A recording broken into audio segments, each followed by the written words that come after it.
It's been a few months since I tried to, maybe I'm scared I'll say the wrong thing. My apartment's been shaking from the weight of a heart that's breaking. Pretend I don't care, but it's killing me. I'd be happy for you if you say you're happier with someone else. I'll be honest with you, just the thought of it hurts like hell. Oh, this time you've been thinking I moved on, but you should know I waited for you. Even if I tried, I could never let you go. You should know I waited. I'm always waiting for you.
Lucky unicorns dancing on rainbows.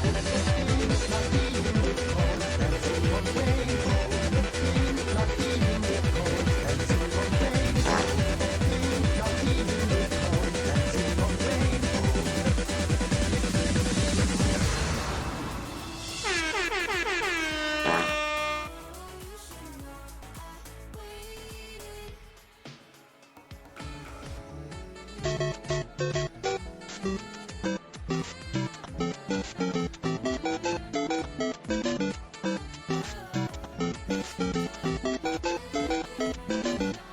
Oh my God, who the hell cares?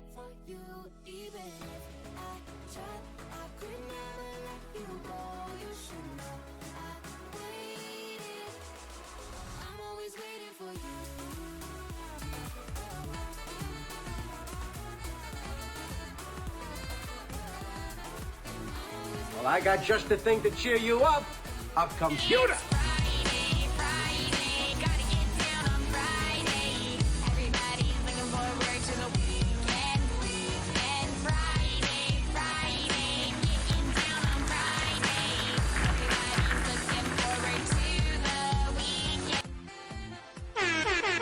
Well, I got just the thing to cheer you up. A computer.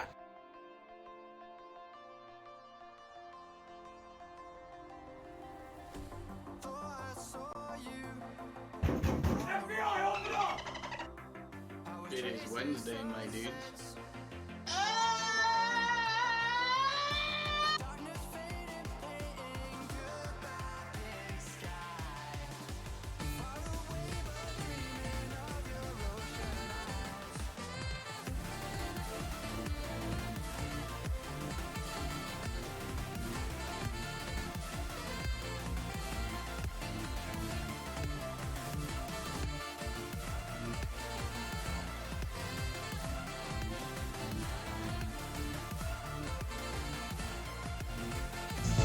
Hell no, to the no, no, no, hell to the no, hell to the no, to the no, hell no, no.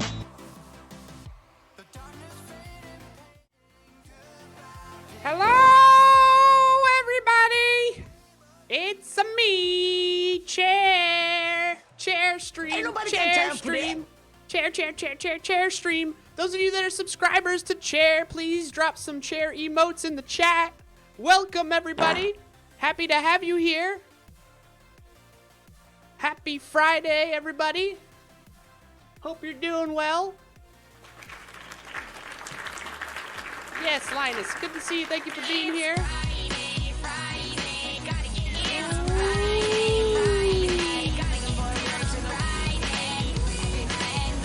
Wow, look at all this fun stuff going on. Oh no, he's actually here. Oh, what's up, everybody? JT, good to see you. Toefrog, Lannon, hold on a second. It is Wednesday, my dudes.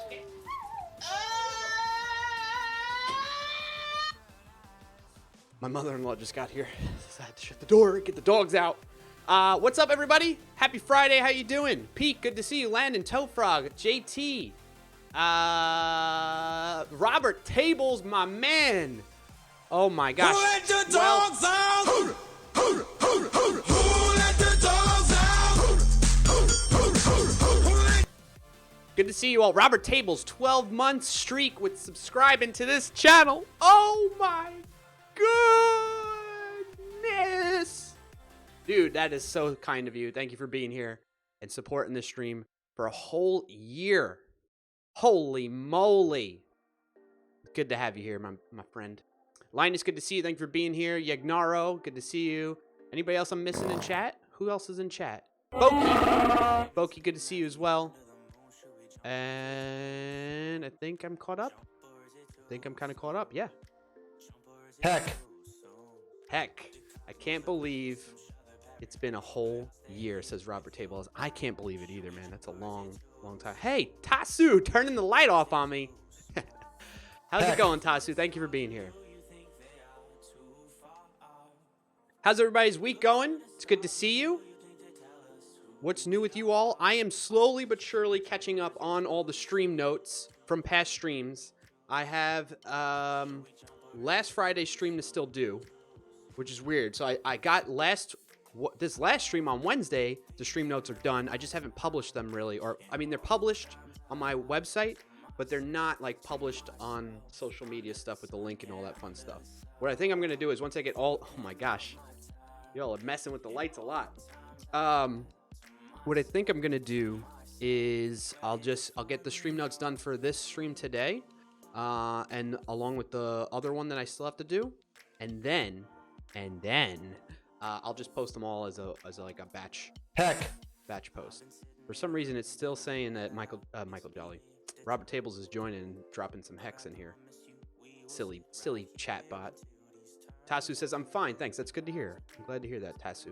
Tasu, is that how you say your name? Let me know if I'm mispronouncing it. Out of respect, I want to get your name right. So yeah, that's what's up, folks. That's what's up. What's up with you all? I'm working on the stream notes. I made some changes to the stream note taker project, so I'm going to review that today. Let's actually add that to my notes here. Review changes to source code of stream note taker since last stream. So like yesterday and a little bit on Wednesday. No, Wednesday I mostly had meetings. Since Wednesday, my dudes. Stream. All right, more unit tests. Okay.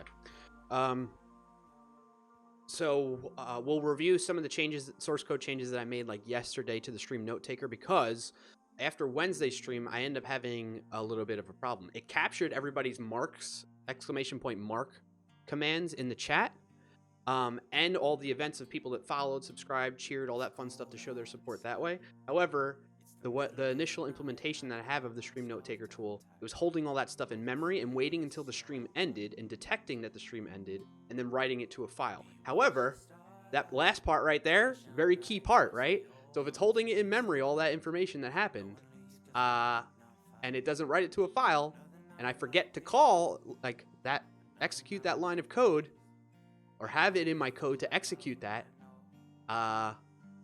it gets lost. And guess what happened? I lost it all. But we were able to recover it, actually. Oops. So, it worked out. If you're not familiar with what I'm talking about, you can actually do this. You can say exclamation point mark. Oh my God, who the hell cares? The Michael Jolley. joined the stream. And what that does is it creates a little timestamp in the stream for certain like significant events that happen. And you know what? Michael Jolley joining the stream is a significant event, by the way. So if you can help me out as we transition to different topics that we talk about throughout the stream, or we start working on different things, if you can use that command there, ! Mark, that would be super helpful. Robert Tables, I can't thank you enough for last stream. Like the timestamps that you made were super, super well done and super helpful, dude. So thank you so much for doing that kind of thing.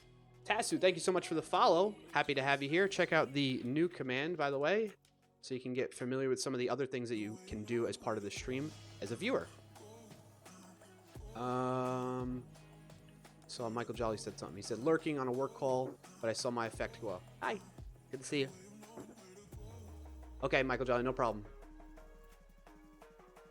Hope your call goes well. Tofrog says, is there a stream end event handler that will automatically do that? No, so I have I'll show you the code, Tofrog, in a second. Jibster says, how do I go from being software engineer to a developer advocate? Your job seems sweet. Well, we can talk about that. Let's mark this point in time to answer the Jibster's question. If somebody can handle that for me, I'll wait until the marker comes in. I know there's a little bit of a delay. Anybody? Anybody want to be the first one for today's stream to use the mark command?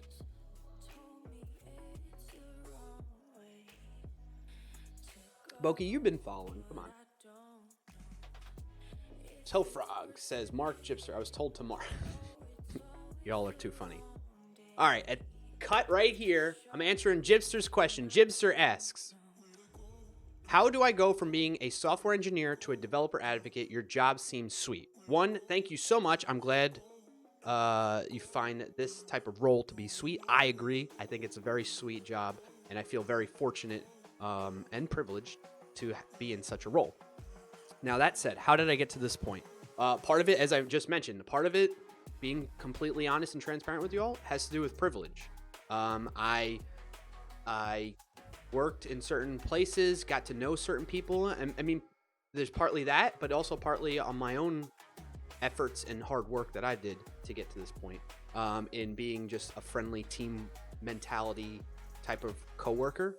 That helped in getting to know the people that I got to know that would help me provide some of that privilege that I'm mentioning. So, but that said, in general, the way I believe the pathway to follow, maybe not exactly, but at least the pathway that I went through, will make it helpful to get into that type of role. So I basically have had several years in a software engineering role, and towards the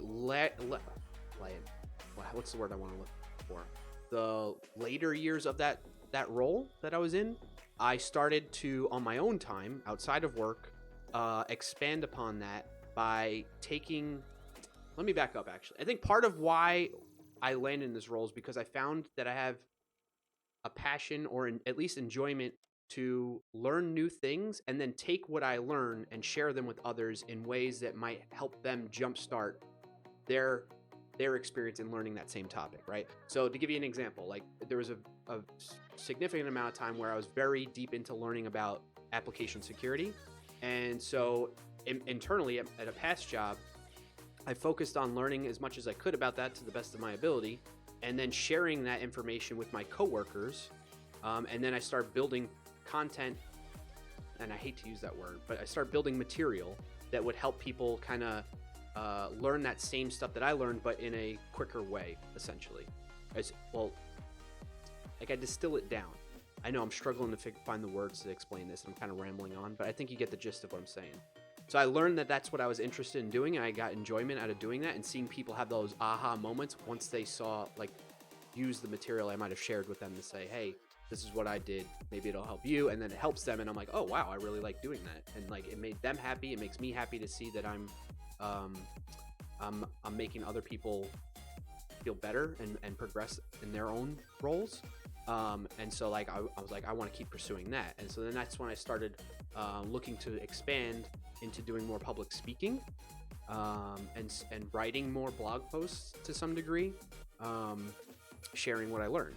So And that was kind of, a lot of that was being done outside of work on my own time that I would just find. Keep in mind, this was at a point in time where I was just with it was just me and my wife. I didn't have any kid or other responsibilities in that regard. So I had some extra spare time to use outside of work to focus on that kind of thing. Yeah, I think that's about it. I want to share. So I focused on outside of work, building upon that skill set, and that led to me being more recognized as a public speaker. And then this role kind of came up, and it was a combination of that, a combination of knowing certain people and having done some networking, and timing wise, that I landed into this current role. This is my first time being in a developer advocate type of role. I know that was a very long-winded answer, but hopefully some of that was helpful. Jibbster says, great answer, thank you. No wonder you present all the time. Okay, cool. I'm glad that you found that helpful. So that's kind of the path that I took. I would keep asking people, Jibbster. Ask other developer advocates as you go to, even if you don't go to conferences. But if you go to conferences, it's a great way to get in touch with them in person and get to know them and find out more about their background and how they got into their role. Or just like shoot them a message on whatever social media you see them most active on, right? But make sure, like, don't message somebody and just say, hey. Message somebody, say, hey, I noticed you're a developer advocate. I am a software engineer interested in becoming a developer advocate. Do you have some resources or somewhere? Because a lot of times what they'll do is they probably have gotten this question a lot. I haven't done this though, because I haven't really gotten the question a lot. So thank you for asking, Jibbster. But I know other advocates or people in developer relations. There's many different ways you can title it too. There's developer relations, there's developer advocacy, and then there's developer evangelism. All of them kind of, I mean, some of them have different focuses based on that type of title, but they're kind of all similar in what they're trying to do, you know? I hope that's helpful. Anyway, so message them, shoot them a DM and explain what you're looking for. Don't just say, hey, wait for them to get a response. You don't need to be polite. The people in developer relations type roles are like, they're in that role because they're there to like communicate and connect with people in the community, like what I'm doing here. And so they have the personality of like, hey, yeah, you could just talk to me and get to the point if you want. You don't need to be like super polite, you know? So, okay. That was a very long-winded answer. End that mark right there. Let me catch up on chat here. Len said, had a good week, likely to prep for being a guest on Illuminated Spaces stream tomorrow. Oh, nice. That's cool. We'll be doing some Gatsby work on her portfolio website. Oh my gosh. I hope tomorrow, that is, you said? What time is that? Feel free to plug that and promote it, Landon. Do a shout out to Illuminated Spaces stream and we can talk about it. I'll see if I can make it, at least kind of lurk and check that out, but that's awesome, Landon. So Frog says, is there a stream end event? I already read that. Let's catch up here. It's the ghost of Clarkio. Landon, thank you for doing that, Mark, by the way. Peak says, thanks for the honesty. Does that role include managing people? You can manage people. I don't, my personal role, I'm not managing people, and I don't have any desire to really anywhere in the near future or distant future do I want to manage people, but that's a whole nother discussion we can get into. But yes, there are people that are managing other developer advocates. Robert Taylor says, Clarkio, I distill things, but I also help people avoid learning / code paths that are incorrect and inefficient because I've been there / done that before. Yeah, for them. Yeah, that's, I mean, Robert Tables, that sounds, I mean, you should, if you were interested, if I were you, I would start applying to those types of roles. I think you would do well in that type of role. Jibbster says, great answer, thank you. No wonder you present all the time. Read that. Robert Tables says, Devocado. Yeah. Telfrog says, doesn't a lot of it also have to do with community involvement? Yeah. So it's not just speaking. That was just one aspect of it that got me like my foot in the door, and then to like show that I was interested and like willing to put in the work to be in that type of role. That's what a lot of it is thought of, is like you just go fly around the world and go speak, but it's really not that. And I found that like I'm more drawn, as I've mentioned on the stream before, I don't particularly get a lot of enjoyment out of doing public speaking, other than after the talk, I feel really good because I'm relieved the talk is done. But two, generally speaking, for the most part, if the talk at least went decent, people will come up and they'll either say, hey, thank you, that was super helpful, and then I feel really good because then all that work I put into it was worthwhile, or they'll just have like really good questions that I'm like, oh, that's great, that shows that they like it was helpful, but there was also some gaps in there that I might not have hit, and it's good feedback, right? So anyway, I found that I'm not as like interested in doing that kind of stuff, but I'm more interested in doing things like this, the live Twitch streams. I like creating videos, anything kind of like camera oriented and like creating quick tutorials that way, posting them on YouTube, that kind of thing. That's what I find I enjoy doing well, and that sounded weird. I enjoy doing well. That's the thing I found I enjoy doing, and I feel like I do it pretty well. That's what I meant to say. Or at least that's the feedback I've got. So yeah. So you're right, Tofrog. It doesn't just involve public speaking. It involves doing all kinds of stuff to be involved with the community and getting connected with people that way. And that's what I've found I didn't realize was necessarily part of it right off the bat when I was first interested in getting into the space. But that's what I found that one of the bigger aspects of this role that I enjoy the most because of you all. Like this stream here, I get like, I don't know, just feels so good to be part of this community. You know what I mean? To be part of something and connect with other people that I normally wouldn't be connecting with. Robert Tibbs says, Mark, thank you for coming to my TED Talk on how to become yeah. And Mark. Thank you, Jibbster. Shout out to Lannon. Shout out to Illuminate. All right, thank you guys, Robert Tables and Lannon, for shouting those out. Is there any particular time that's going? Her stream will be... Okay, there we go. It's answering my question. Will be at 10 a.m. Eastern tomorrow. Okay, cool. Martez, good to see you, says, Omegalol, will be your TED Talk available somewhere? Yeah. Copperbeardy says, there are a good variety these days of ways to learn to get into development. Like languages, they all have their pros and cons. Yeah, for sure. You're absolutely right, Copperbeard. Bulb says, lemonish kinda blue. Tofrog says, Clarkio, I still want to try streaming while I code just to get more experience and get to know other developers. Yeah. And you know, Tofrog, I think you're already in the Discord, if I recall correctly. That's a great way. If you want to hit me up there, or anybody else that you see here in the stream to, you know, get advice or encouragement about, and thank you, Robert Tables, for dropping the Discord link, about getting started streaming as a developer. I am all for it. I love talking shop about this kind of thing, about the setup, about how to get going. I think Ronan joined already, but, you know, the sound effect is always delayed. Good to see you, Ronan. Says, happy Friday, everybody. Happy Friday to you as well, Ronan. How are things by you, man? So yeah, Tofrog, hit us up there. Nala, more unit yes, we're gonna get the unit testing. I feel like we have to. Well, there's a couple things. I changed the source code a bit, Nala, so I want to make sure we cover some of the new code that I added, and we still have a lot to coverage to fulfill and get closer to 100% on. So I want to pick up where we left off last week, which we need to do that. Let me make note of that as well. Recap what we learned about unit testing last stream. Not last week. I said last week before. I meant last stream on Wednesday. Rob Taylor says, we have a lot of helpful people there. Yes, we do. Tofrog says, yeah, in Discord, just suffering from major imposter syndrome. I know we've talked about that before. Yes. If there's anything we can do to help you feel less of that, I mean, we're here for you. Just know that, like, if you start streaming, as long as the time frame works out, I know many other people here will do our best to show up for your first stream and show that support to you. We do our best to do that, you know? Ronan says, chaos. So much chaos. Yes. Okay, cool. So we finished up our warm-up. I have some things to share with you all. Let's go through that. I'll share the stream notes, I guess, instead of being full cam now. Let's switch over. Tofrax says, Clarkio, thanks, appreciate it. Yeah, of course.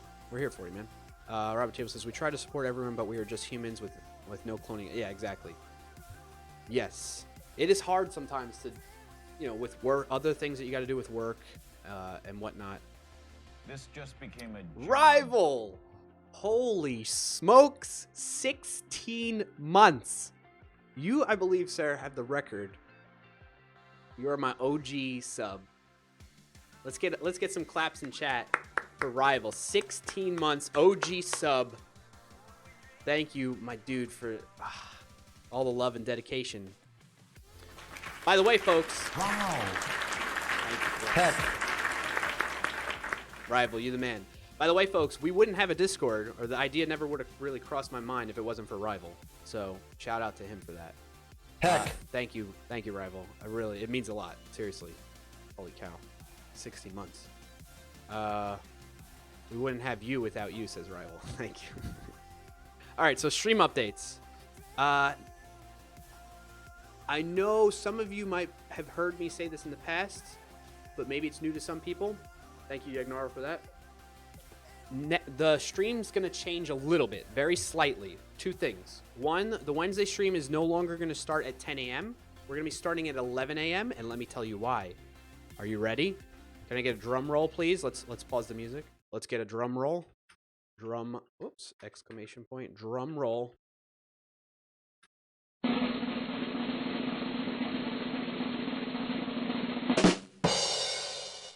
Oh, that was weird timing. So we're going to start that Python series that I was telling you about with my colleague Cecil Phillip.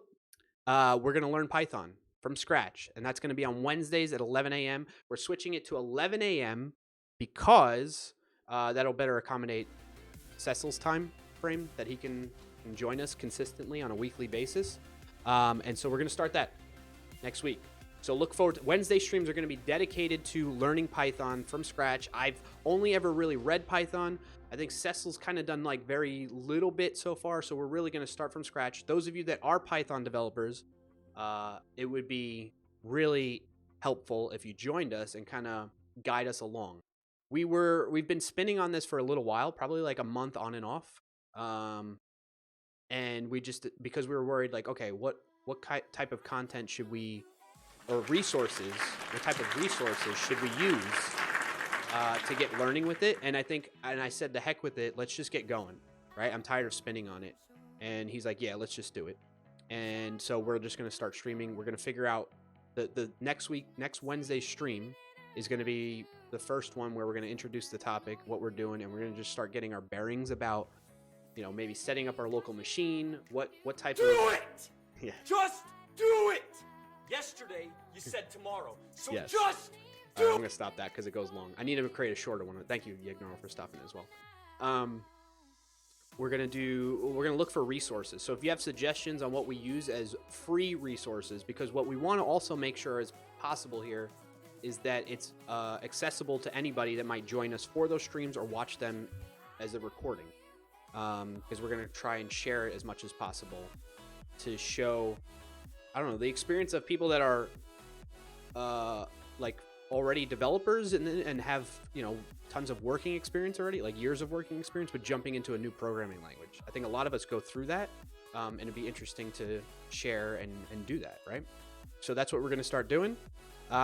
Another colleague of mine, Jim Bennett. So those of you that might be over in Europe time frame, right? I know there's a bunch of time zones in that area. Jim Bennett is planning to start doing the same thing, but over in his time zone over in the UK, and learning Python from scratch as well.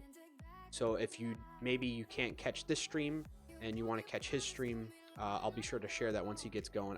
I've been meeting with him to help him get started with streaming because he's interested in doing that, and I just don't know where he's at with it just yet. And we're like, let's just get rolling, Cecil and I. So we'll see where that goes. So that's that stream schedule update. Friday streams will stay the same, and Monday night game streams will stay the same.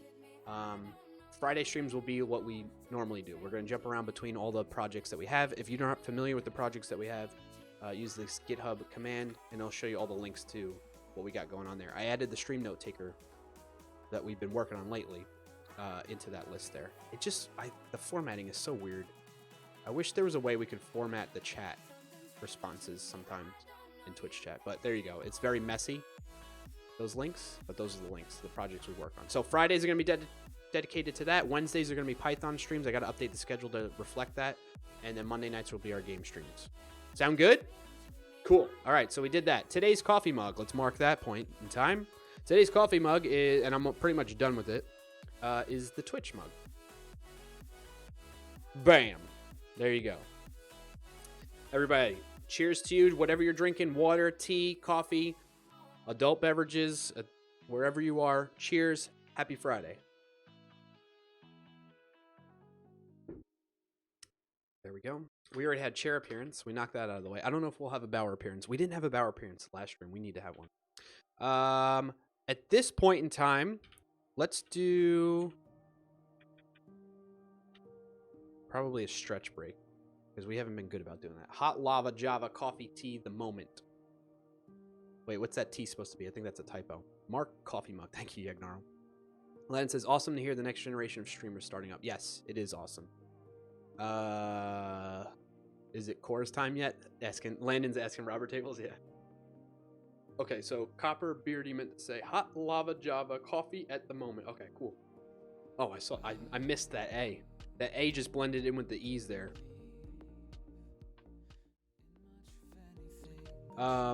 Cool. Let's get our stretch in. So we're gonna go no cam overlay.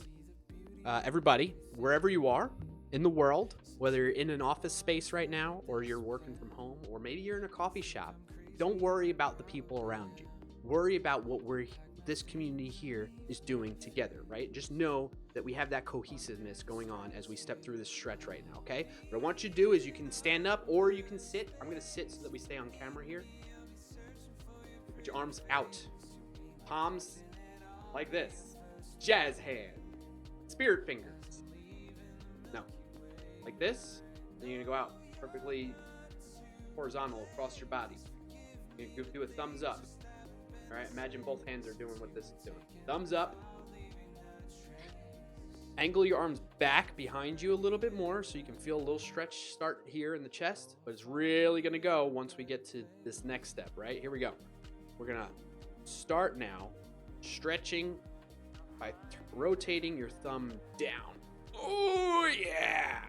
Michael Jolly says, I'm back just in time for stretch. Yeah, buddy, you got it. And then we're gonna go rotate it back up. While your arms are still back, still all the way out. Push back and rotate down. Oh, yeah. There you go. Feels good. Feels good. And now shake it out. Shake it. Shake. Shake. Shake. Shake. Shake it out. Okay, we got that one out of the way. Now, the next stretch is going to be for carpal tunnel. You're going to take the back of your hands, push them together at your wrist. You're gonna like push like you're almost like you're doing this. You're trying to fight against each other. You're gonna push that down, and then you're gonna angle your forearms down a little bit as you're pushing, and you'll feel that stretch right in here, right in that spot there. Do that for a few seconds. I don't know if you can hear me so well. Nala says I saw a nipple. No, you didn't. Well, maybe like an outline, I guess. Sorry. I'll allow it. I'm back just in time. Okay, there we go. Okay. So we did our stretch. Done. Changed category from just chatting to science and technology. Let's do that.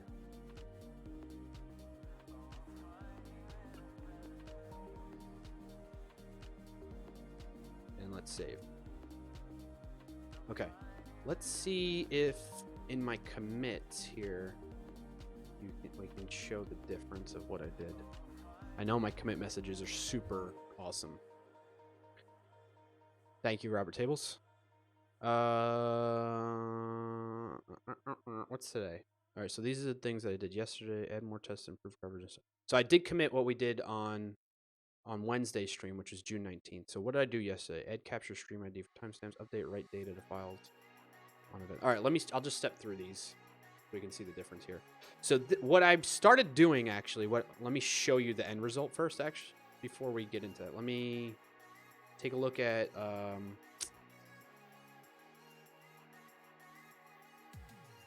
wait a second, where is this? Why was that missing for a second? Was it just me or did I not see June 9th? Oh, it's behind my head. You all wouldn't have seen it anyway. For a second there, I was like, where is it? Hey, look at the note taker is working. Look, here's all your segments. Yes, it's working. Okay, let's close this before it gets broken. So what I have the stream note taker doing is as it's running as the stream's going right now, and I have it saving any type of it initializes these files right here in the review folder. Bump it up another notch. Can you read that? Okay. Yeah, I think so. And puts them for the date, and then like the suffix is the type of thing that it's capturing, right? So we have cheerers, followers, raiders, segments, and subscribers that might happen over the course of the event. So subscribers should show Robert Tables and Rival. Okay, cool. That's working. It's working. Oh my gosh. I'm so happy it's working. And it's saving it because what happened was last stream, it was working last stream. It was capturing it all, but it was only storing it in memory as the app was running, as the tool was running. And what ended up happening was what it's supposed to do is once it detects that the stream went offline, it ends up writing what it was storing in data to the file, to this file, right? The like final cut one. And then I could just add to that, right? Or, well, not this one, like a separate file, whatever I would designate it to do in a certain directory I might want. The problem was, I guess I had changed the code to where when it detected the stream ended, it didn't actually write the file or something went wrong. And I'm like, I don't want to run into that again. So that's what I end up changing between last stream and today is I'm like, hey, I need to get this to write immediately. As soon as an event happens or something needs to get captured, I need to write it to the file right away and just move on. So that's what we changed there. Return My Shoes. Interesting name. Thank you so much for the follow. Welcome. Happy to have you here. If you have any questions, please feel free to ask them in chat. Otherwise, sit back, relax, and let's learn together. Check out those light effects. Isn't that cool? It's cool. Check out this new command to learn about more of the projects that we built here on stream. Lennon says, looks like it is bringing your dog to work day. Where's Bauer then? Is it? Is that what today is? No, it says, Mark, oh, look, the bot is working. Yes. Okay. What was I going to show you? I started changing things up a bit with the timestamps. So what I want to do is turn them into actually links that people can click, whether it's on my website, because that's where I end up publishing these things. Let me show you that. Clarkio.com/stream/ like, let's look at that one. I think this is like the most recent one. So you can see these aren't links, and it's like, well, what am I going to, if you come to my website, maybe you missed the stream, or maybe you saw the stream and you want to go back to a certain point and remember what we did, you know, we learned something. This isn't really helping you too much. You're going to have to copy it from here, and then you're going to go up here, click this link with the Twitch replay or YouTube, and then go to that point in time. It's not fun. The YouTube one is a little bit better, actually, because, let's make sure hey, that guy's acting silly. Because these end up being links, it's hard to see with this theme. Hold on. These end up being links that you can actually click, so YouTube is great about that. It jumps to that point in time in the video. And that's kind of what I want to do. I want to make it easier for people to just like skip through. Like somebody might not care about, I don't know, discussing the flow for bot version. This is tiny to see. Let's blow that up. Somebody might not care about this part of the stream. You know what I mean? You don't want to watch this whole thing. I mean, maybe you do. I certainly don't. I'll tell you that much. You don't want to watch all 3 hours, 23 minutes, and 14 seconds of a stream. You want to be able to jump to the areas that might interest you the most. And that's what I'm trying to do with these timestamps and topics here. So it's cool to see that these link right to it and get you to jump. I'm thinking about the user experience, right? So I'm like, how can I take this to make this better? I'm like, well, I'll start linking directly to the Twitch video. And then I was like, well, the problem with that, though, is this Twitch video is going to expire. The way Twitch works,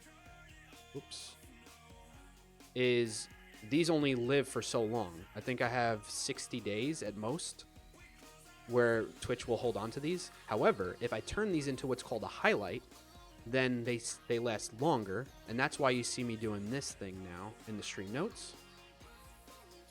Here's like the regular recording. Here's the export to YouTube, and then I'm going to have a permalink.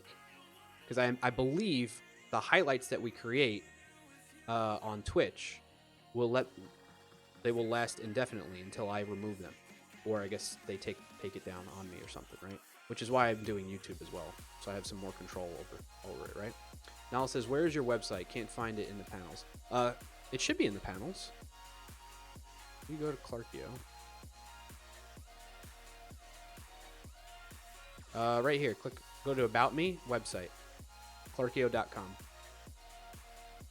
Now it says 30-day expiry, I thought. I believe so. I believe that's what it was, but they changed it. Robert Tails said, I don't know if highlights expire at all. I'm not sure either, but I know that they last longer, at least as the regular video on demands do. So we got that going on. So that's what I'm starting to try and do here with all this. So the timestamps are being captured, as you saw here, as that. And that way, that's how Twitch does their jumping to that certain point in time in a video. So hopefully those are all kind of accurate. Good. We'll see. In terms of like linking to those points in time. Nala says, derp, I looked right there, but somehow didn't read. No worries, Nala. Will Bennett, good to see you, says, he puts the evil in devil. He's the S in assembler. He took the I out of team. You're welcome, team building gurus. And when he codes, he takes the fun out of function. Will is here. Good to see you, Will. I love your introductions that you've been doing lately, and you should definitely keep it up. How's it going by you, Will? Okay, so that's kind of that's part of what changed since last stream. And I had to add code that will support that. Will says, going good. You going good as well. Thank you for asking. We already changed the category, and now we're in the process of reviewing changes to the source code. So you can see what's changed here in the stream notes in that respect, right? Robert Taylor says, Clarkio, I'll be AFK on a work call for a bit. We'll lurk low volume for support. Okay, thanks, Robert Tables. I appreciate it. Hope your call goes well, man. So we were looking at the difference here. Oh, where'd it go? Here. So I started grabbing the stream ID because what I think might happen is as the stream starts going, it creates a recording. Because you can actually, right now, even though you might be watching this live, you can actually click on, if we go to twitch.tv/Clarkio again. So you could be in this view right now watching the stream. Total inception right now, right? And let's say you want to go back to something that we just did. You can actually go to the videos, and you could see the one that's running right now.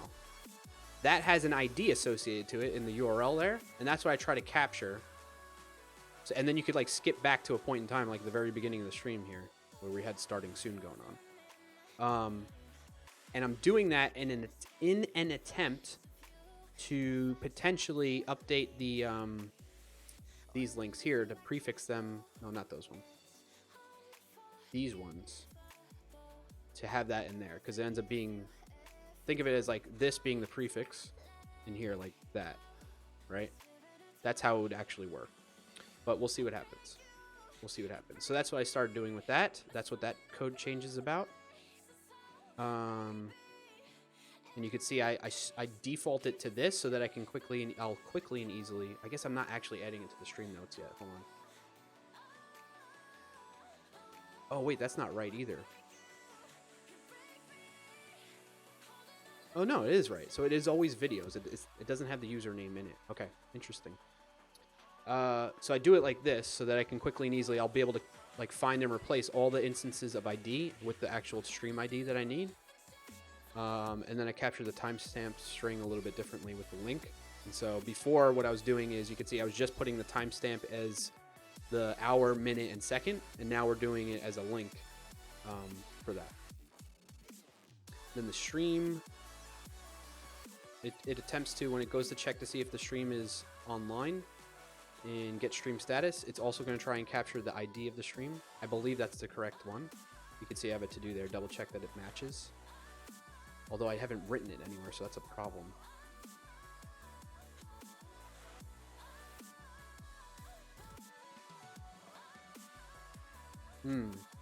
I shouldn't have that like that. That's actually a bug. Or not a bug. I just misdid this. This really should be that, and I should have the string hard-coded in here. Inside that code there. So note to self on that. Sean, what's up, man? Sean says I made it for once. It's good to see you, dude. How are things by you, man? I at least get to catch up with you whenever I'm playing video games with Dubsman at night. And I can chat with you there since you joined his stream. And then, oh, this is what I changed. Remember we did all that date time math using moment to figure out the difference of like at what hour, minute, or second that timestamp is created based on when the stream started. So now instead of me just dropping that back in as a string, which is what we were doing here, I guess I need to get rid of that uncommented code since it works now. You can see that's how I was doing it right there. That blue highlighted. Instead, what I'm doing is I'm returning an object that has the hour, minute, and second for the timestamp. So there we go.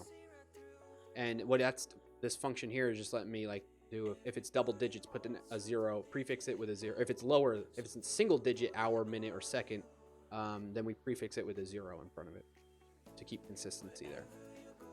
And that's it. That's what changed, really. That was that commit, right? Update write data to files on events instead of delaying. Yeah, this was the part where I actually write the file now instead of delaying it.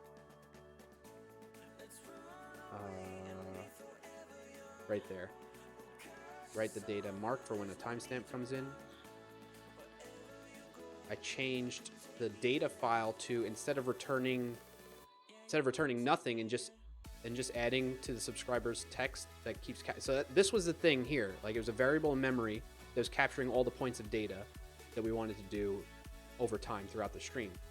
I'm still doing that, but I'm also just returning whatever the, you know, event formatted text is so that I can write it right away. So that's what's changed there.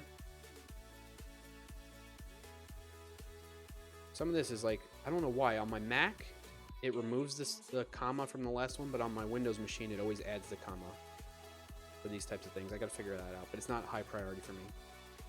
What are we doing here? In this one, what file are we in?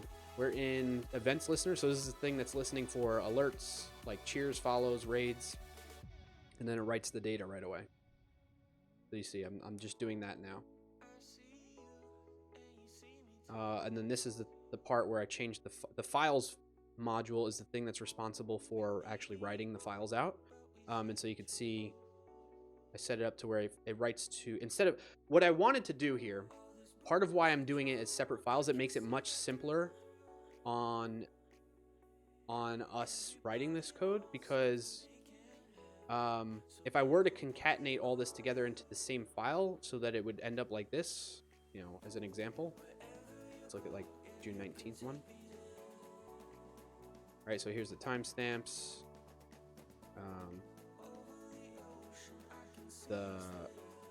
all the other events that happen, raiders, subscribers, cheers, right? It would just be difficult because I would have to actually parse the file. So let's say like a follower comes in and we're trying to add it to this file as is. I have to parse the file and find where the followers section is, go to the end of it, so maybe assuming somebody else had followed prior to this event happening, and add it to the end, append it to there. So I need to find the exact area in the file to append to. I feel it can be done, right? It absolutely can be done, but I feel like it's more work than it is to benefit. I'd rather just let them all be separated, and then I will, after the stream's done, copy and put them into the final stream notes file, right? So that's the approach I decided to take, and so that's why that code looks the way it does. Oops. I guess we were in the browser here, right?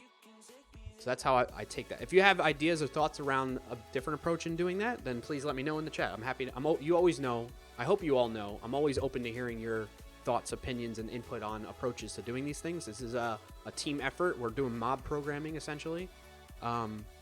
So feel free to let me know. Sean says, not bad. I'm sure I'll have to leave early for another meeting or to work with the intern. All right, no worries, Sean. It's super cool of you to be here when you can. And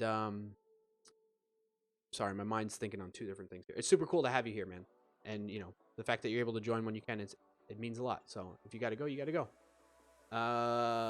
Will Bennett says, have you heard or tried Wallaby.js? I've heard of Wallaby.js, yes, for the tests, running the test. I think it's awesome. I have not really used it much, and I haven't forked over the cache for the full version. Michael Jolley says, you're doing great work. I'll be stealing it soon. Yes. I mean, you could probably steal it. I feel confident at this point in time, Michael Jolley, that it's good to go.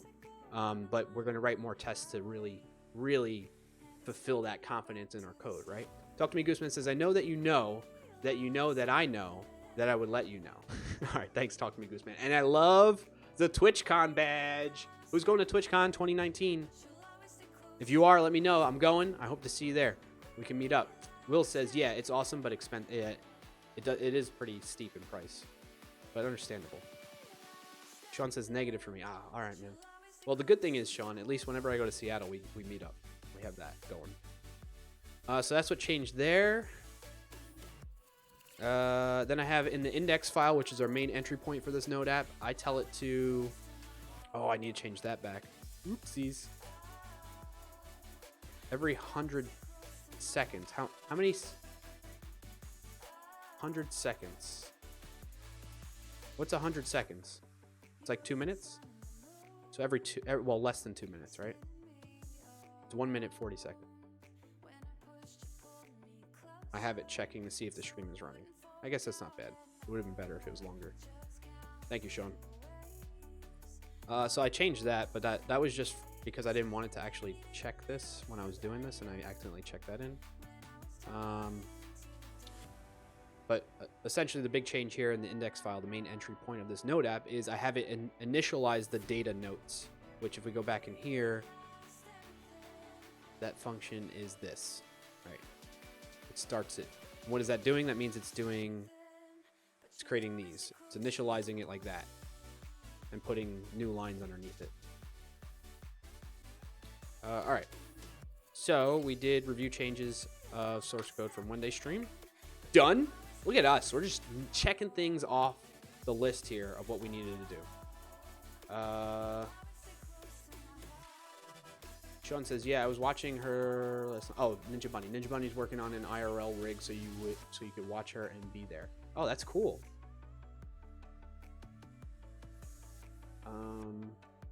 Lance says, "Not here. If only there was a TwitchCon on the East Coast, US." Oh man, one day we'll meet up, Benjamin, in person. Nala says, "Bug source events listener line 54. You're not returning results, so it's set but never used." Source events listener. Let's go and check that out. Thank you, Nala, for pointing this out. I keep getting this on the insiders. I don't know if you all can see this. Hold on, like that. Extension host terminated unexpectedly. Anybody else experiencing that on insiders edition of VS Code? Let's restart that. Let that do its thing. Let's finish up this coffee. Will Bennett says there's a line highlighter. I haven't turned it on. That's part of the problem. Will.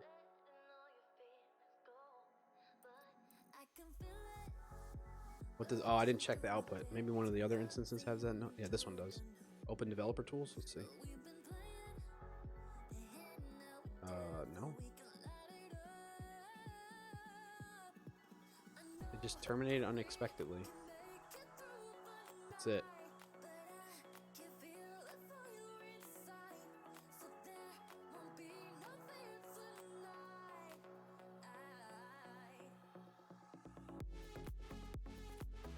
I wonder if it's an extension that's doing it to me.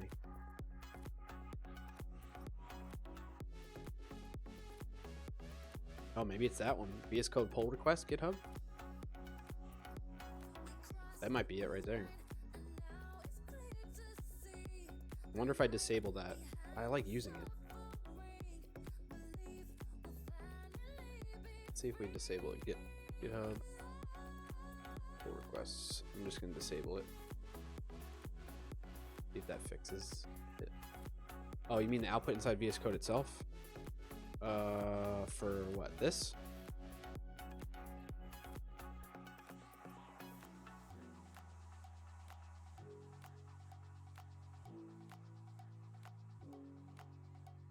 Network IO suspended? Oh, let's look at the extension host actually, right?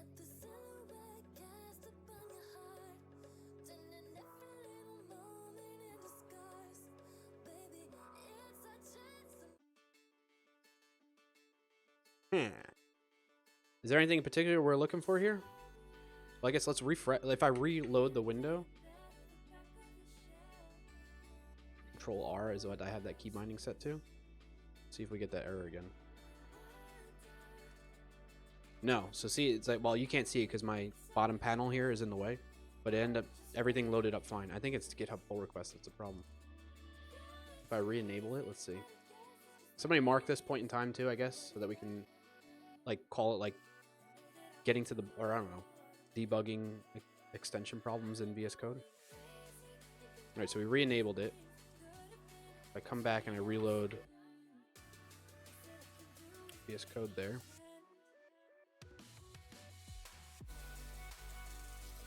Weird, I'm not getting it anymore even with that. Maybe it wasn't GitHub pull request. What if I open up a new instance of VS Code?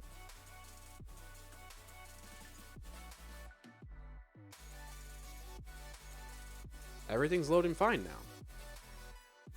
It's making a liar out of me. You all saw it, right? Like 2 instances of VS Code that I had open had that notification up. All right. Anyway, let's get back to what Nalo was pointing out. So it was in event listener line 54. Return true.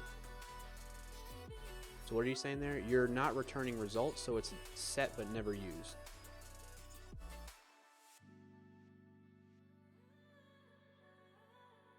I think I don't care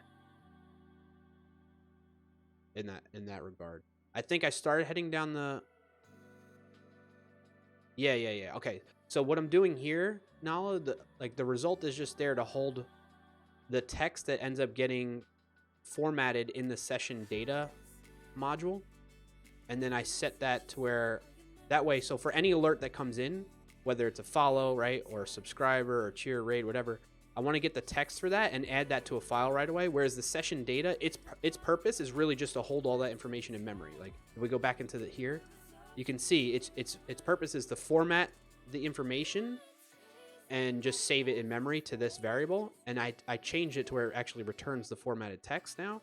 And that way it allows me, as for anything that's using that module, can do something with that. In this case, when the event listener is done processing an event, or receives an event, I want it to go and determine what type of event it was.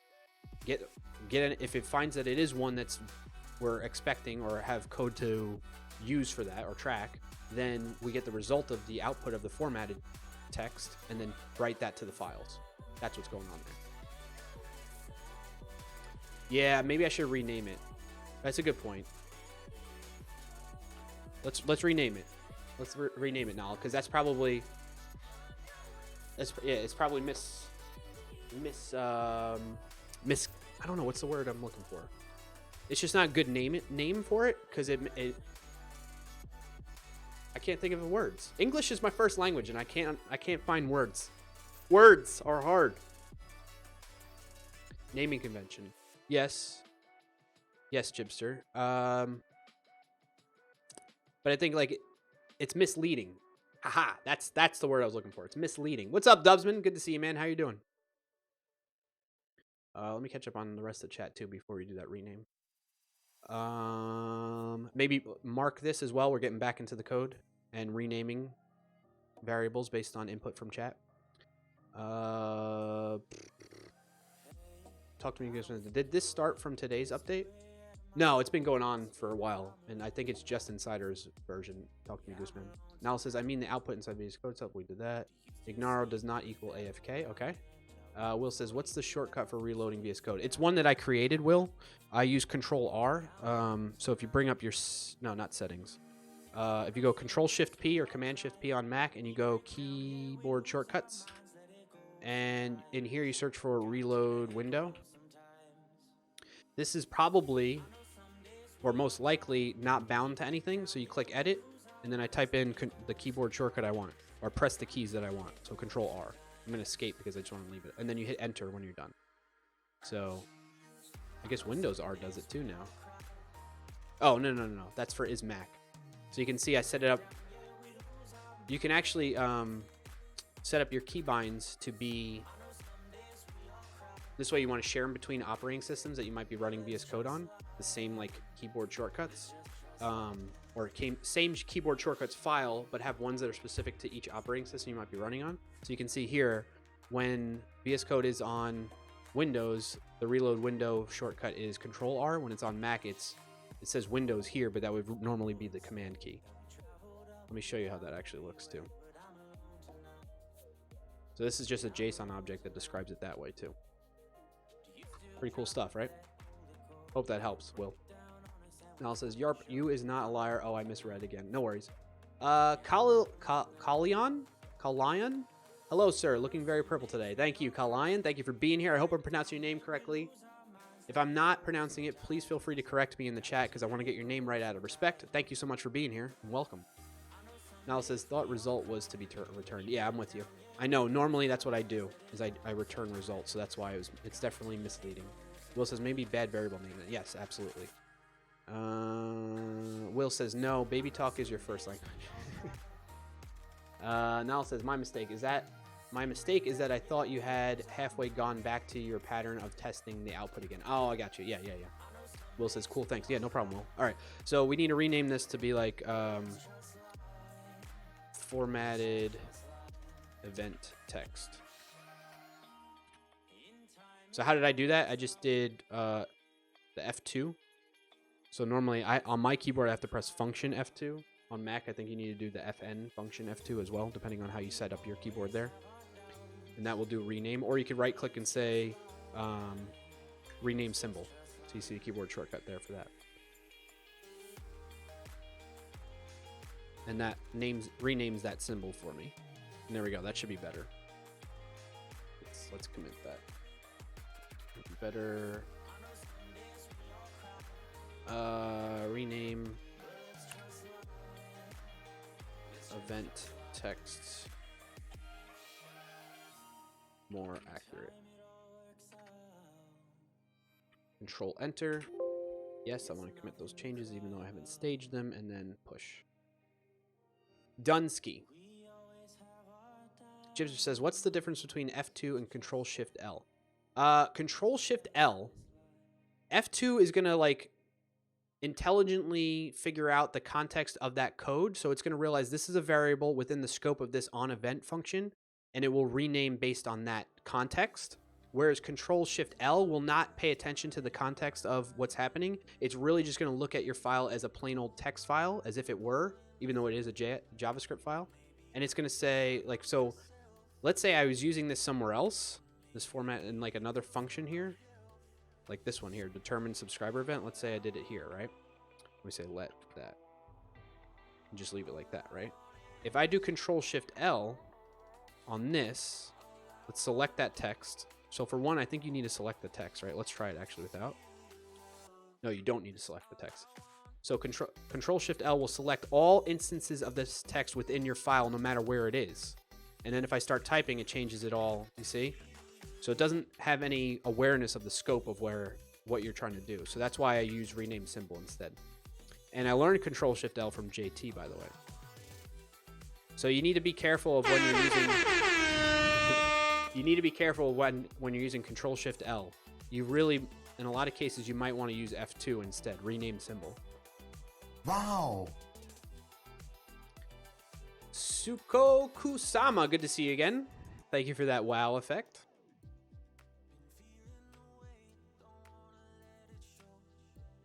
Ooh.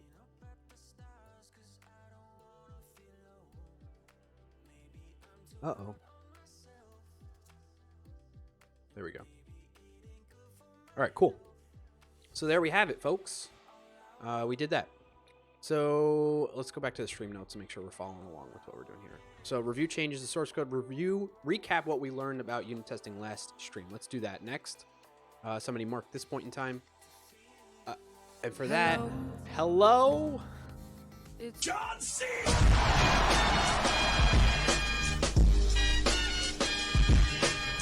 I love that soundbite. To recap what we learned last stream, let's go back to this June 19th stream notes and take a look at, let's look at the formatted version of this. Control Shift V will give us the rendered markdown for us.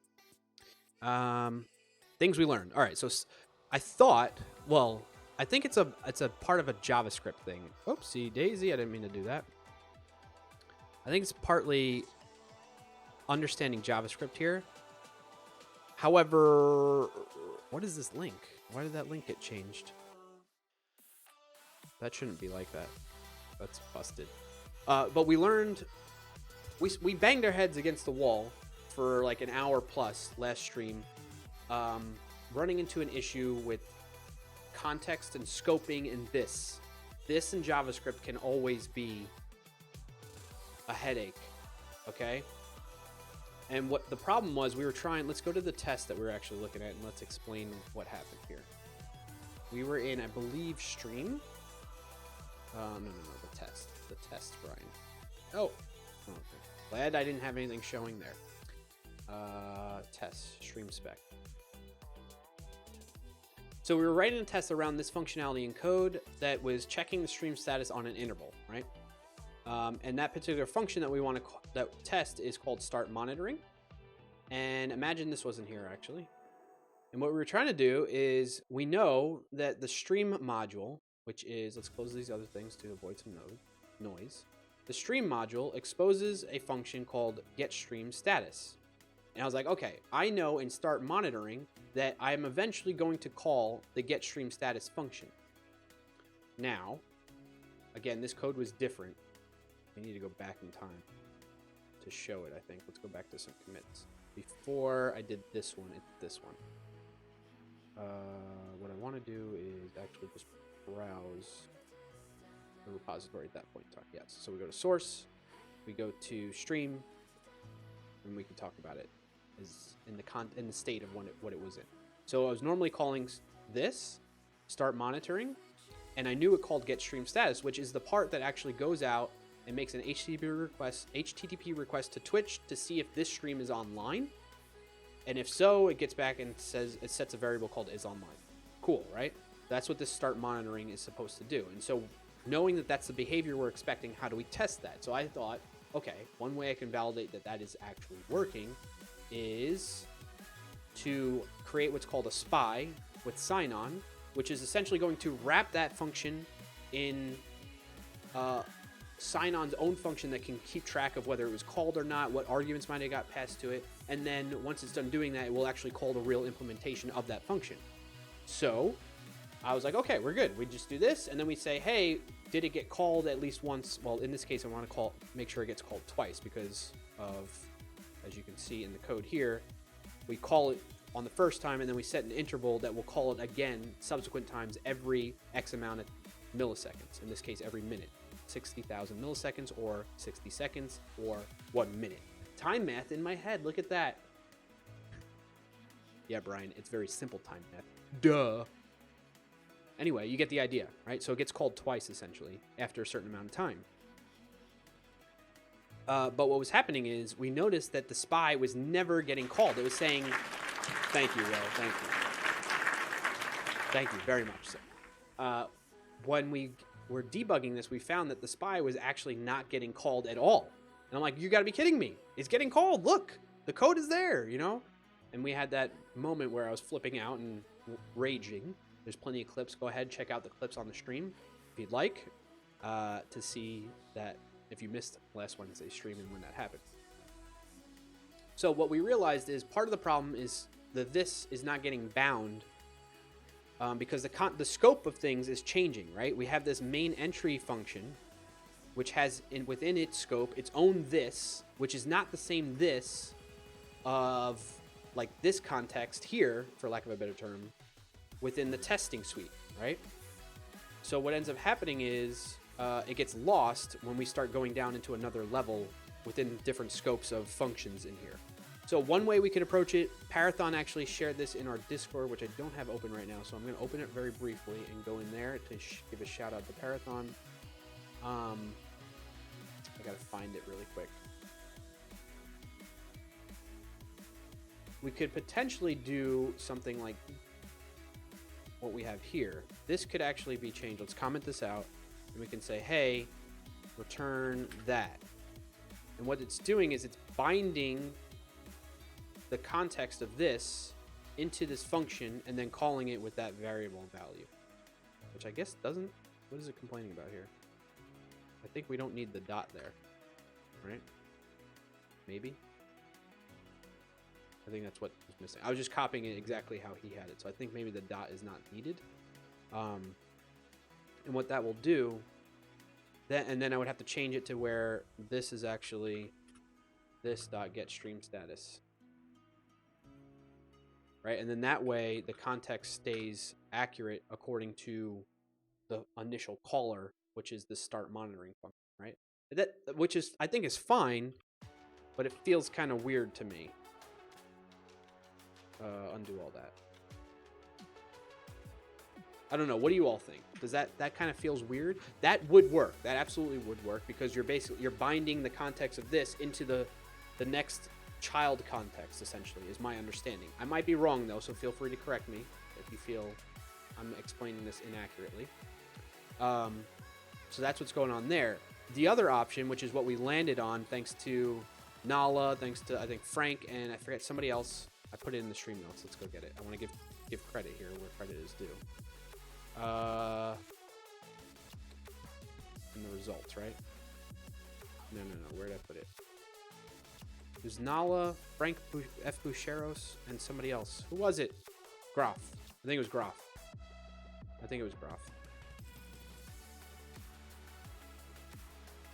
I don't remember now. Here's all the clips, by the way. This is published on my website if you want to go see some of those clips from the last stream where I was raging. And thank you all that made those clips to help with that. Super fun.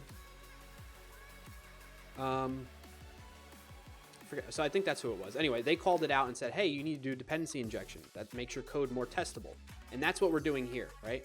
So normally you wouldn't really pass in the function that you want to call within the function. But to make it more testable, we're doing dependency injection. We know that this start monitoring function is dependent upon our get stream status. And for the purposes of testing, we want to make it so that we can pass in the context that way. So it's very similar to that bind approach, but we're intentionally making it so we can pass it in. In the case of when we're not testing, we're running this in production, it will just naturally pick up the internal one that we've defined down here, right? So by default, it gets assigned to that in case something doesn't get passed in as this second argument here. You dig, folks? So what that does is it allows us to do what we were doing originally, here, which is I say, hey, sign on spy on the streams, the stream modules function get stream status function, and then pass that in as the function itself. So this will return that function wrapped as a spy for us, and then it will work. So just to show that kind of going, let's come up in here in the terminal, make it a little bit bigger. Whoopsie daisy, it's maybe a little too big. And we run npm test, which I think right now it's set up to just run all the tests. So we'll do that. That way we can see the coverage again. It ran. One of them failed. What's going on? Did it fail or did it not? What's going on? I see red. And Twitch alerts. Oh, my Twitch alerts. Maybe because of those other code changes I made before. What's the name of this one? Should check stream status on an interval. Should check stream status on an interval. That one did pass. So you can see it's working now. Okay, now we see there are no entry, no such file directory open.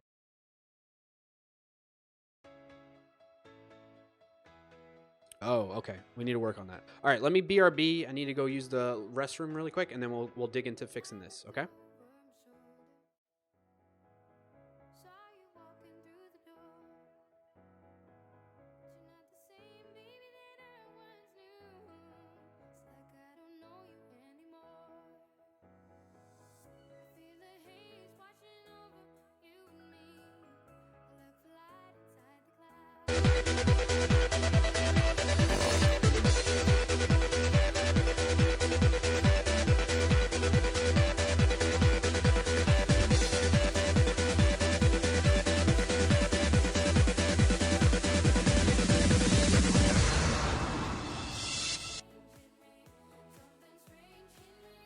Well, I got just the thing to cheer you up.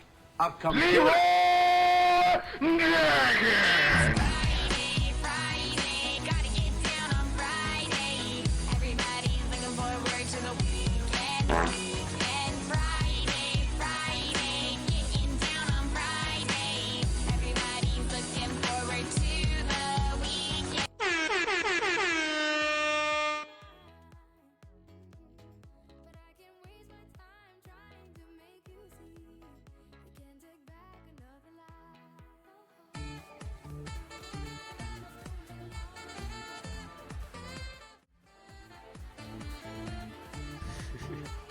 JT says, I didn't hear Clarkio leave, but I knew by the insanity. I do love that you all, like, do that during the, like, lull moments. Just do it!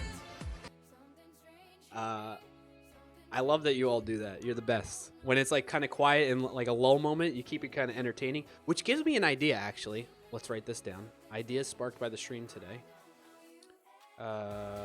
We did this recap. And now we're up to writing more unit tests. Somebody mark it. We're going to write more unit tests now. Where's idea sparked by the stream? Let's just by me. What about this? Clarkio is back. Thank you, Lennon. For BRB or other downtime scenes, create command that will show a random recent clip of the stream. How cool would that be, right? And it just pops up and you can see funny moments from past streams or whatnot. That'd be pretty cool command, right? I could spell scenes right. Okay. Close that out. Close that out.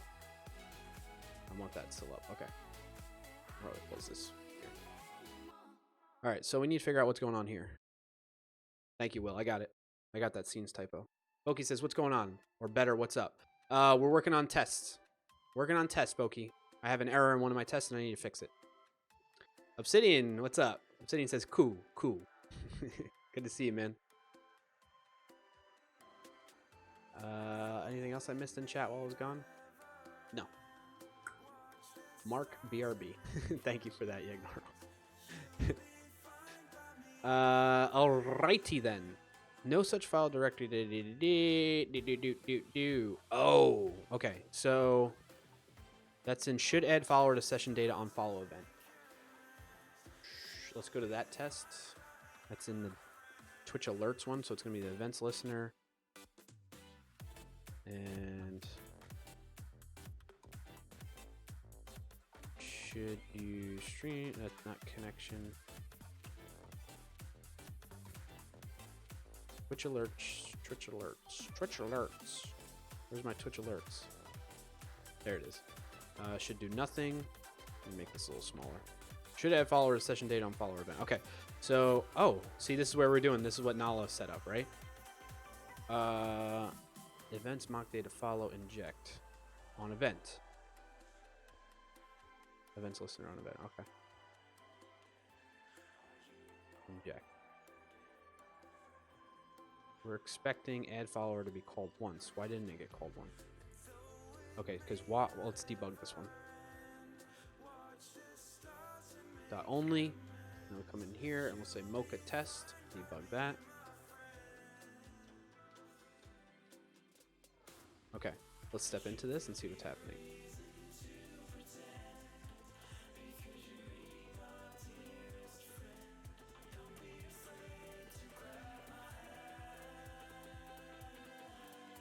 Oh, okay, so it's in here that something causes it to break. So we need to stub out the files because we're not testing files. We're just going to test the functionality. Or we should just see that this gets called as well. That's what we need to add to the tests. Do we need to inject that too then? There are, I know, yeah, 2 forward slashes is right. But for testing purposes, we shouldn't care about what's being passed in for that. You know what I mean? Yagnaro? That's a good catch, Yagnaro. Good catch. But I don't think we should care about that, right? Because we're not trying to test this portion of the functionality. We're testing just this function at the level of the events listener, right? So Nala and everybody else, does this mean that we need to inject the files in here too? The files module? Kind of like how we're doing session data? Or can I come in here and I can be like, hey,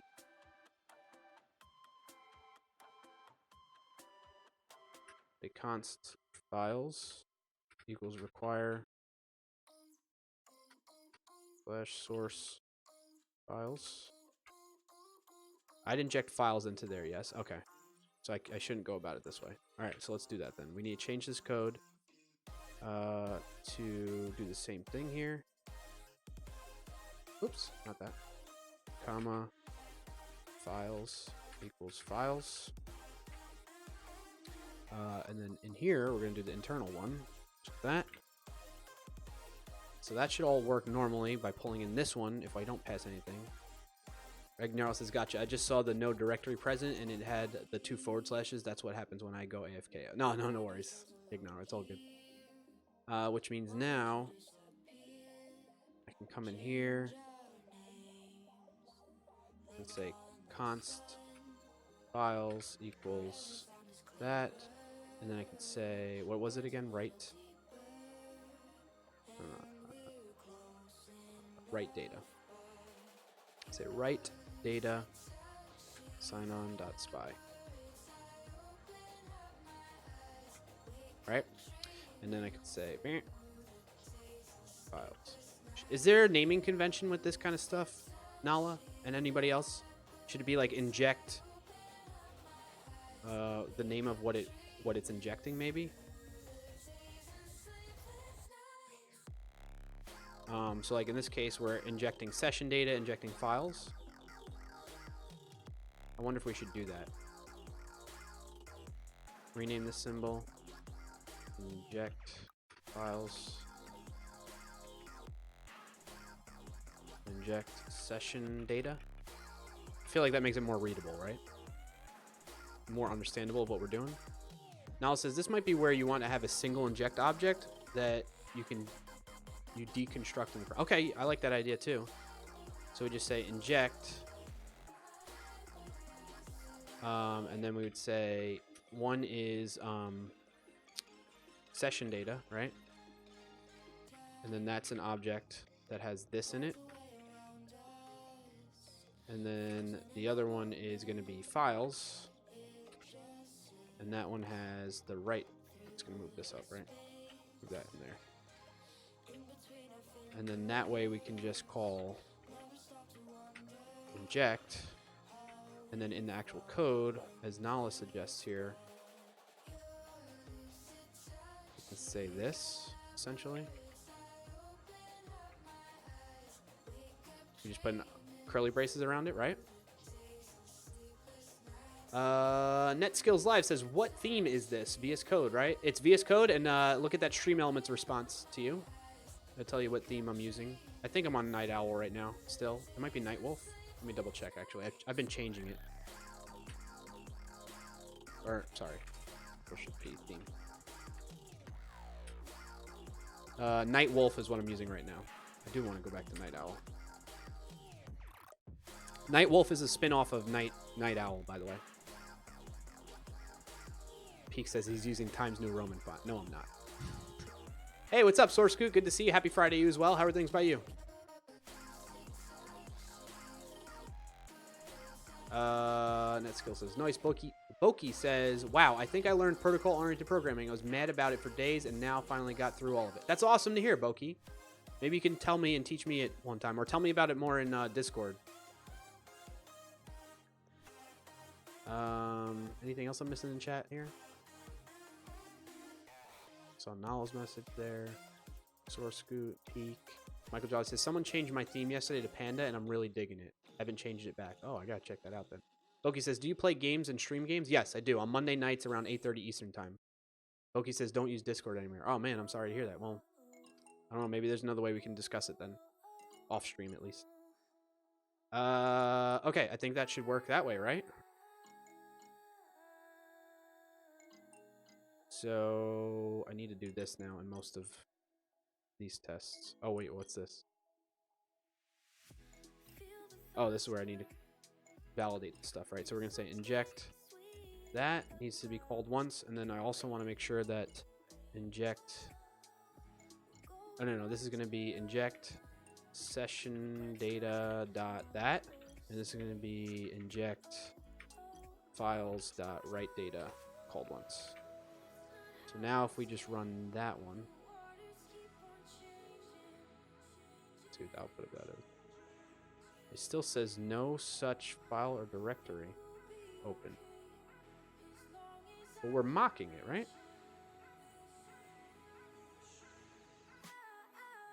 Alright, let's debug it again. What's up, Cyber Skelly? Step into that.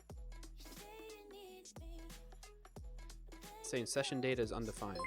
Oh, maybe I'm deconstructing wrong. Thank you so much for that follow, Cyber Skelly. Welcome, happy to have you here. If you have any questions, please feel free to ask them in chat. No question is a stupid question. Otherwise, if you prefer to lurk. Sit back, relax, and let's learn together. Also, check out the new command. Net Skills Live, thank you for the follow as well. Same to you. Check out that new command. It'll give you a clip of some of the cool things you can do as part of the stream as a viewer. I think I'm doing this wrong.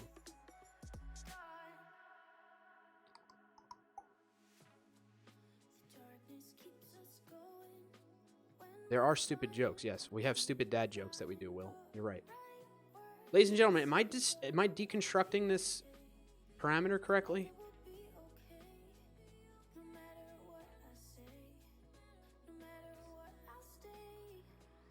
Maybe I need to do it this way. I need to do it like this. Oops. Stop this. Nala says, what does the inject look like? Looks like this.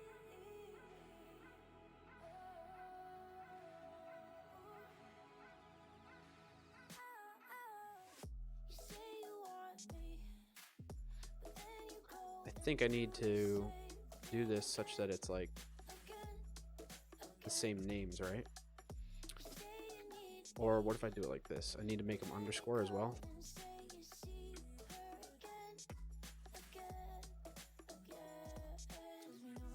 And then I need to do it like this, I think. Right?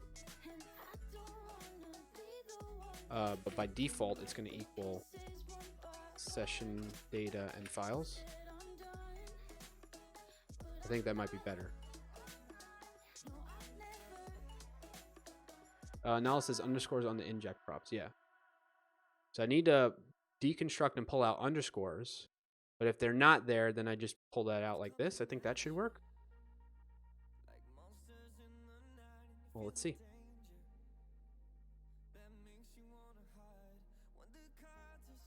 So inject is like that. Files and session data. Step into it. Step over that. So now what is our files? Write data spy. Okay, cool. We got it. Am I even using session data anymore? Where is it? I'm not even using session data. Oh, yeah, I am right here.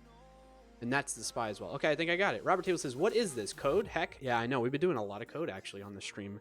Who would have thunk? Oki says, TLTR pop in Swift. I'll have to check that out some other time. But thank you for sharing that.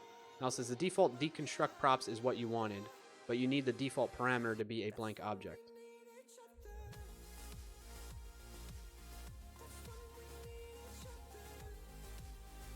So are you saying this isn't right, Nala? Am I doing this? Is like more advanced object deconstruction that I've not done before, so I need your help, folks. Those of you that might know better than me. Hecc says, "Oh, if you all have any questions about append, append it with fart. No, prepend. Yeah, you got it, Pete." Will says, "How do you spell blind pig using only 2 characters?" I don't know, Will. I'm looking for the answer here. I can't wait to hear it. NetSkills says, dang, $40 for a font. You're absolutely right, NetSkills. However, there's a lot of people that use a font called Operator Mono, which is one that I like. However, that's $200 minimum for that font. So I was like, this is a good compromise.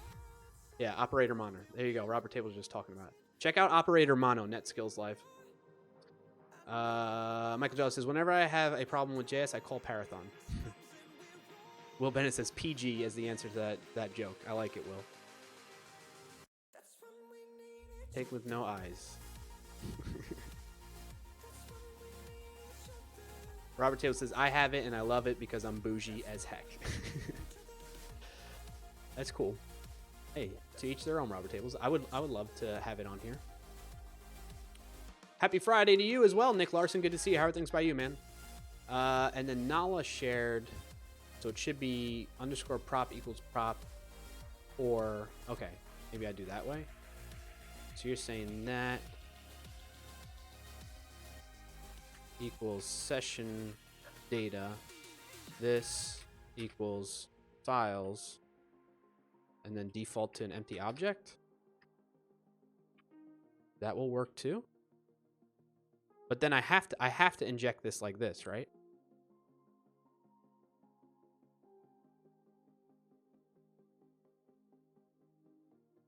I'm worried that this is only going to work for the test and it's not going to work when I actually run it.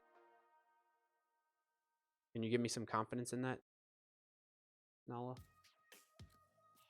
Yeah, that looked good now. Okay. So what you're saying is this. Let's make sure we understand this correctly. Oh, okay. I think I see what happens. So if there is if an object gets passed in as this parameter here after event, then it will deconstruct it like this. Or it will deconstruct it to where there's session data and files. If there is not an object, we default to an empty object, and we just say that we're going to default files to the internal files and session data. Is that correct? Ignore says, took me... Oh, that's in response to Will. Okay. So, Nala, am I understanding that correctly? Yeah, that's correct. Awesome. Thank you so much, Nala. Shout out to Nala for teaching us that today. Mark that moment in time, too, as well. We can refer back to that later in the stream notes. So, a little more advanced object deconstruction.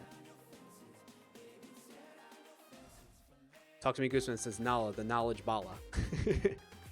Will Bennett says, deconstruction is cool. It is, right? That way I don't have to keep doing... Otherwise, I would have to have it where it's like, you know, function, event, then session data, and files, and whatever else, yada, yada, yada, over and over again, right? So Nala just saved us from having to do that. Thank you, Nala. Robert Tables is looking into how to gift operator mono licenses. Ooh, Robert Tables.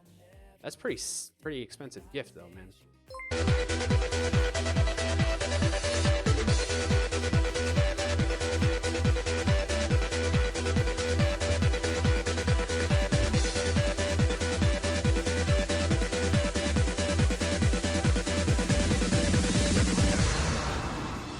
Boom! Thank you so much, Ardalis, for the raid. Welcome, everybody, from Ardalis' stream. Dude, you're so kind. You're always raiding us. I appreciate that continued support from you. Hope your stream went well. What were you working on, Ardalis? And welcome, everybody, from Ardalis' stream. My name is Brian Clark, a.k.a. Clarkio. Happy to have you here. We do a lot of JavaScript and Node.js development. Today, you can use the today command, !today, or !project to learn more about the project and what we're doing today. We're doing unit tests, basically. And that's what's going on. This just became a job. Ikoa, my man, my friend. 5 months. Holy cow. Ikoa says, hey. Just dropping a sub and saying, hey. I love it. Thank you so much, Ikoa. Appreciate the continued support and happy to have you on this team. NetSkill says, this stream is the most lit I have ever seen a coding stream be. Oh, that's awesome to hear. Thank you for letting me know that, NetSkills Live. Simple Var says, and also const first... rest equals array. Deconstruct is the shiz, man. Yeah, you're right. That's a good point. Thank you, Simple Var, for sharing that. If you're new to the stream, check out the new command too. There's a lot of different commands that you can do just as a viewer. You don't have to subscribe. You don't have to follow or anything. But there's a lot of commands that you can do to like interact with the stream and engage with it, like changing the color of the light bulb, all that kind of stuff. It goes into detail in that little clip there. So check it out. What else did I miss in chat? Joe LaRue, good to see you. Thank you for being here. Niall says, otherwise you end up with a 40 long parameter list. Yeah, you're right. Good point. Good point. I'm glad that we have deconstruction, object deconstruction in JavaScript. Niall says, the next trick is if you're passing options in with the inject, you use ... options, then that object will contain the rest of the props.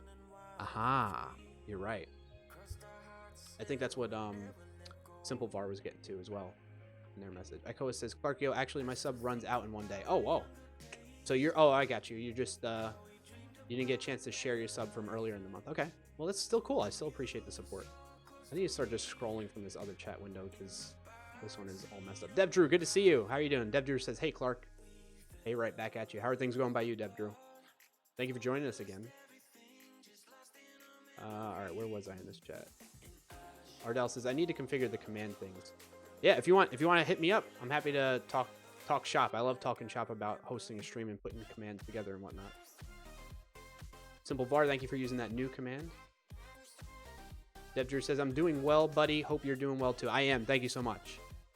Thank you for asking. And I think that's it. Okay. But now I'm going to use this view to capture the chat, because it's like this other one, the one that's built, the chat window that's built into OBS, I start scrolling back up and it starts like jumping around when new messages come in. So there's some type of bug that they have there. But I have a separate window to capture all this stuff to make it a little bit easier still anyway. All right. So we were talking about object deconstruction within JavaScript. JavaScript for my Canadian friends. JavaScript. And yeah, so we've got this working now. I think that should fix that test. Let's make sure this runs again. Let's just run that one. It's still saying cannot read property. Add follower of undefined. Oh, no. Because I changed it here now, right? Can I just put those as normal now, actually? Hold on, let's try this again. I'm just Control Z, and get rid of the underscore here. Control D, save that, now run this test. No, still not mocking it. No, what am I doing wrong?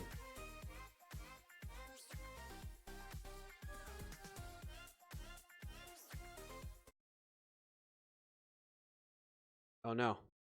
My mother-in-law just changed the music and is listening it to in the other room on my Spotify account. And I was like, why did the music just stop? What can I switch to? I want to let her listen to music. You want to know what music she's listening to right now? She's listening to Uptown Funk by Bruno Mars. What do I have that I can turn on here? I guess Pretzel Rocks. It is a good song. I love Bruno Mars. I don't just like Bruno Mars. I love Bruno Mars's music.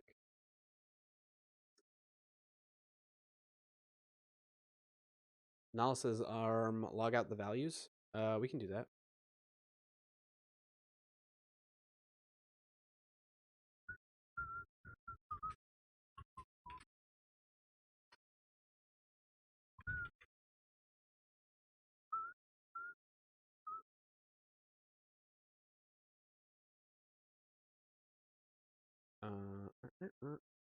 Why isn't it showing?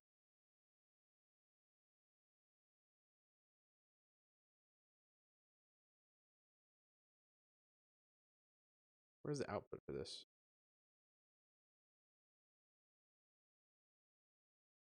There's a bug in that extension, whatever that is.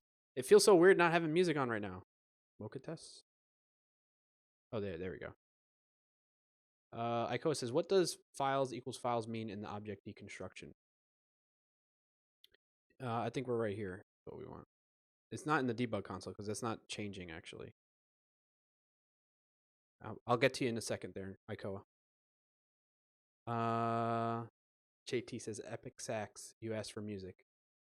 The only thing is you got to do epic sax without any other text. I need to update the bot to handle that. Simple Var says I put my vote on putting breakpoints, stepping, and watching values. I agree too. Let's get rid of this. Forget about looking at the logs like that, right? And let's debug. Oh, but I don't have it set to only, do I? I do. Thank you so much, Space Cowboy, for the follow. Welcome. Happy to have you here. I need to open up my Pretzel Rocks app. I haven't opened it in a while, so give me a second here. I can't take the silence. I can't take the silence. It makes me want to have to talk even more. So hold on a second, folks. Hold on a second, folks, not seconds. Let's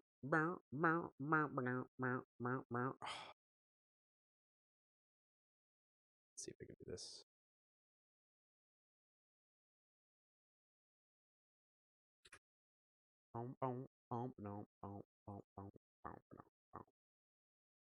Yeah, my stomach is growling. I need to eat lunch. Thought I should detect that I have pre. Guess not. Where's the chill? Chill. Can you all hear that?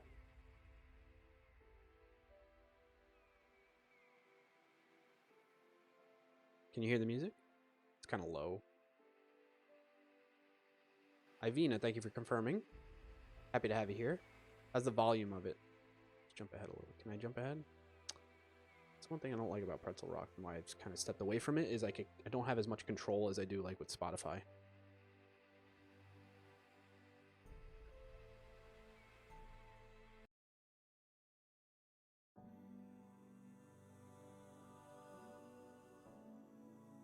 Oh gosh.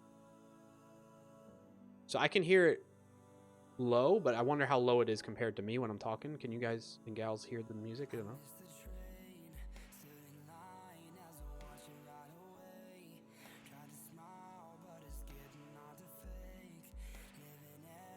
All right, I'm just gonna leave it like that unless you all say differently. It's really quiet.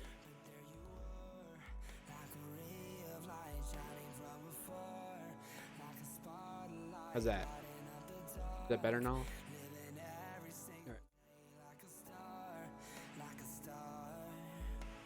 So we hit this breakpoint. Let's step in here.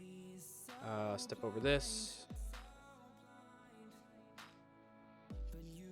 So it's using that. It's not getting the injected one. So you can see it's defaulting to the real session data instead of the injected one. I think because I have to do this as underscore, right? So I'm pretending to be the...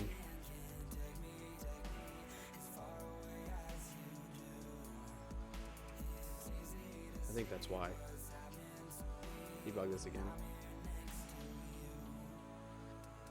You need to add underscores on... Yeah, yep.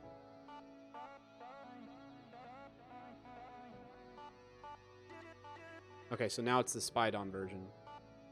Okay, cool. So now this should pass. Yay! We have a passing test. Okay. So there we go. Get rid of that only. I do want to... let's run the full test suite. We'll come back in here. Clear. npm test. Oh. Alright, so we still have other ones that we need to fix. So all the other ones in here need to do the same type of injecting, right? So let's copy this. So for add follower, add subscriber, we need to do the same thing. And then we need to change that here to be this. We also want to see... Essentially got to copy... I got to copy this code into each one as well. Kinda. No, not that code. Just the files one. That's the only one that's going to be consistently across all these tests. The other... What's different is like this one's going to be subscriber.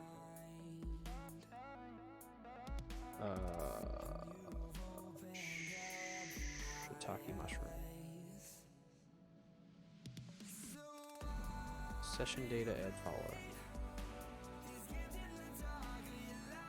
Session data dot add.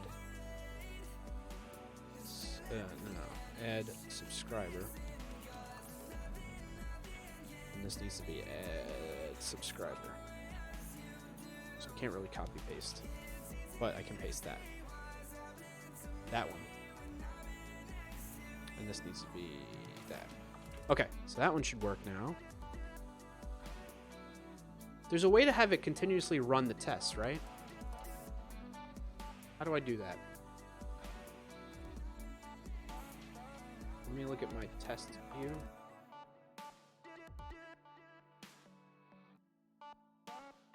Enable auto run.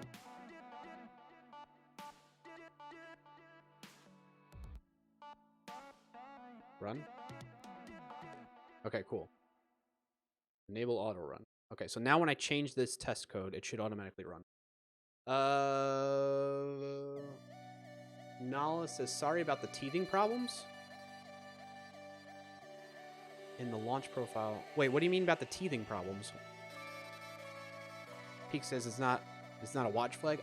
Well, I knew the extension could do it for me, but yeah, there's other ways we can use like Mocha to automatically rerun and stuff like that too if we wanted to. What do you mean about the teething problems, Nala? I'm a little confused by that. Could you elaborate? Here we want to say session data. It's this.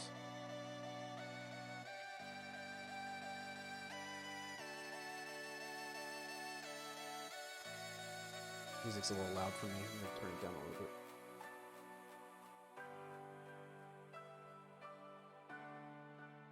Teething with learning the new pattern. Oh, okay.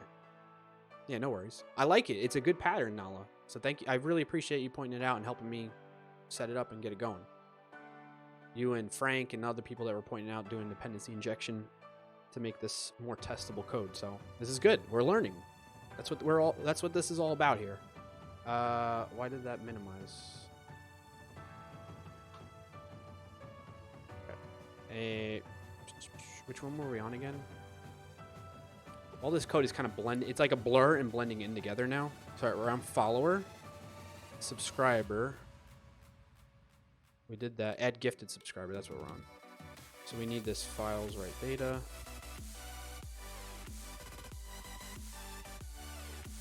And we need this. Let's put that down.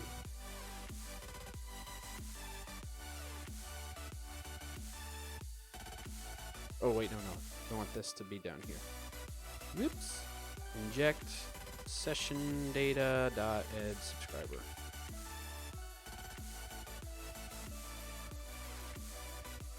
Okay, so that's passing now. We can see that. We come down to this next one. Robert Tables is the best part, Clarkio. This will be old hat for your subsequent projects, no matter what language, framework, or project. Yeah. Well, you know, it's interesting you say that because I remember doing, like, I used to do C#, .NET, ASP.NET programming, and to some degree we did testing. Or I was more junior at that point in time, in terms of experience. I mean, not like anything specific with that. I don't mean anything by saying junior. In any case, I wasn't as into testing or aware of testing at that point in time is what I'm talking about, based on my experience level. Take that. We're also going to do files. I'm just going to manually type this stuff. It's just going to be easier. Sign on, .spy. Right, and then do this. This is going to be session data.that. This is going to be files.write data. That one should automatically start passing. Yeah, look at us. Look at us. We are testing professionals now. Comma, files, write data, sign on, .spy.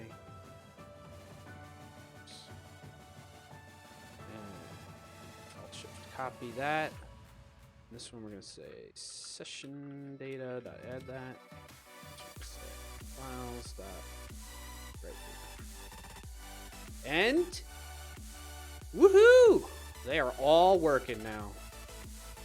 We have passing tests. Why isn't it running all of them? Landon says, well, I have a call coming up. Have a good day. All right, Landon, thank you for your continued support. And continued support and for being here, my man. Hope you have a good rest of your Friday and weekend. I'll see you around. Robert Taylor says, this is very basic concept and version of control to enable testing in the first place. Yep. It also allows easier refactoring, moving complicated side effect state stuff out of code to somewhere at least controlled. Yes. So it's fun. Like the reason I'm bringing this up is like all that stuff that you're saying, like I remember that stuff, but it's been so long since I've worked on those type of patterns and implementing those in my code. You know? That's cool. Yeah, no, we absolutely agree with this pattern. What else am I missing in chat? I think I'm good. Rob Tail says, good luck to Lannon. Also, Clarkio, it takes doing it and implementing it to remember / learn it, so this is fantastic. Yes, absolutely. You are right, good sir. Let's run all of the tests now. All the tests are passing, and look how fast that was. So the only thing is when I run the test that way, I don't get the code coverage, and that's what I want to look at next. So we'll go Control J, we'll clear the screen, and run npm test again. npm test will generate the code coverage for us, which allows us to open it back up and refresh this. Okay, so data is a little low. It was in the green. We need to get that back up. And I think that's because I implemented this stuff here. Or I changed that. Added that code, which lowered our coverage percentage based on statements, branches, functions, and lines, right? All right, so get back in here, close this down. What we want to do is we want to get back into the data test file. So let's close everything else, get rid of this noise, data spec. And we need to cover add timestamp better. For one is if a timestamp is not provided to add timestamp, then we just do nothing. So in that case, do we have any, where are our add timestamps? Do we have any tests around adding timestamps? We don't. Function not covered. Okay, yeah. So we need to add a test for that. That's new functionality we added to this project, right? Robert Taylor said, I do want people to know that code coverage metrics are really misleading. Okay, so talk more about it. I believe I agree with you, but I want to hear your opinion first before I say anything.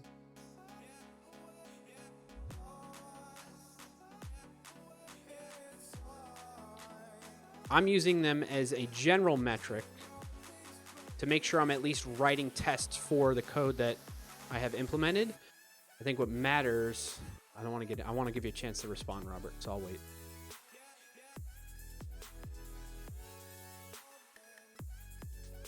I shall wait. Will says, I disagree, Robert Tables. Ooh, okay. Robert Tables says, for example, your test reporter could show a function as uncovered, but that could be an internal function to the API you're exposing and wanting to test.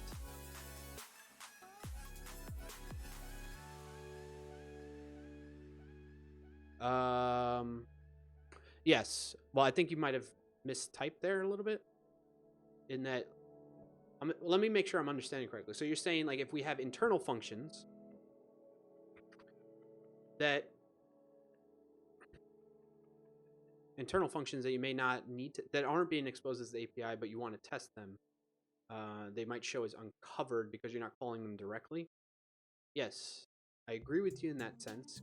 But I think at least what I've done in the past is I would force the parent function that's calling it to trigger the different pathways I want to cover for that internal function. Does that make sense? What else did you say here?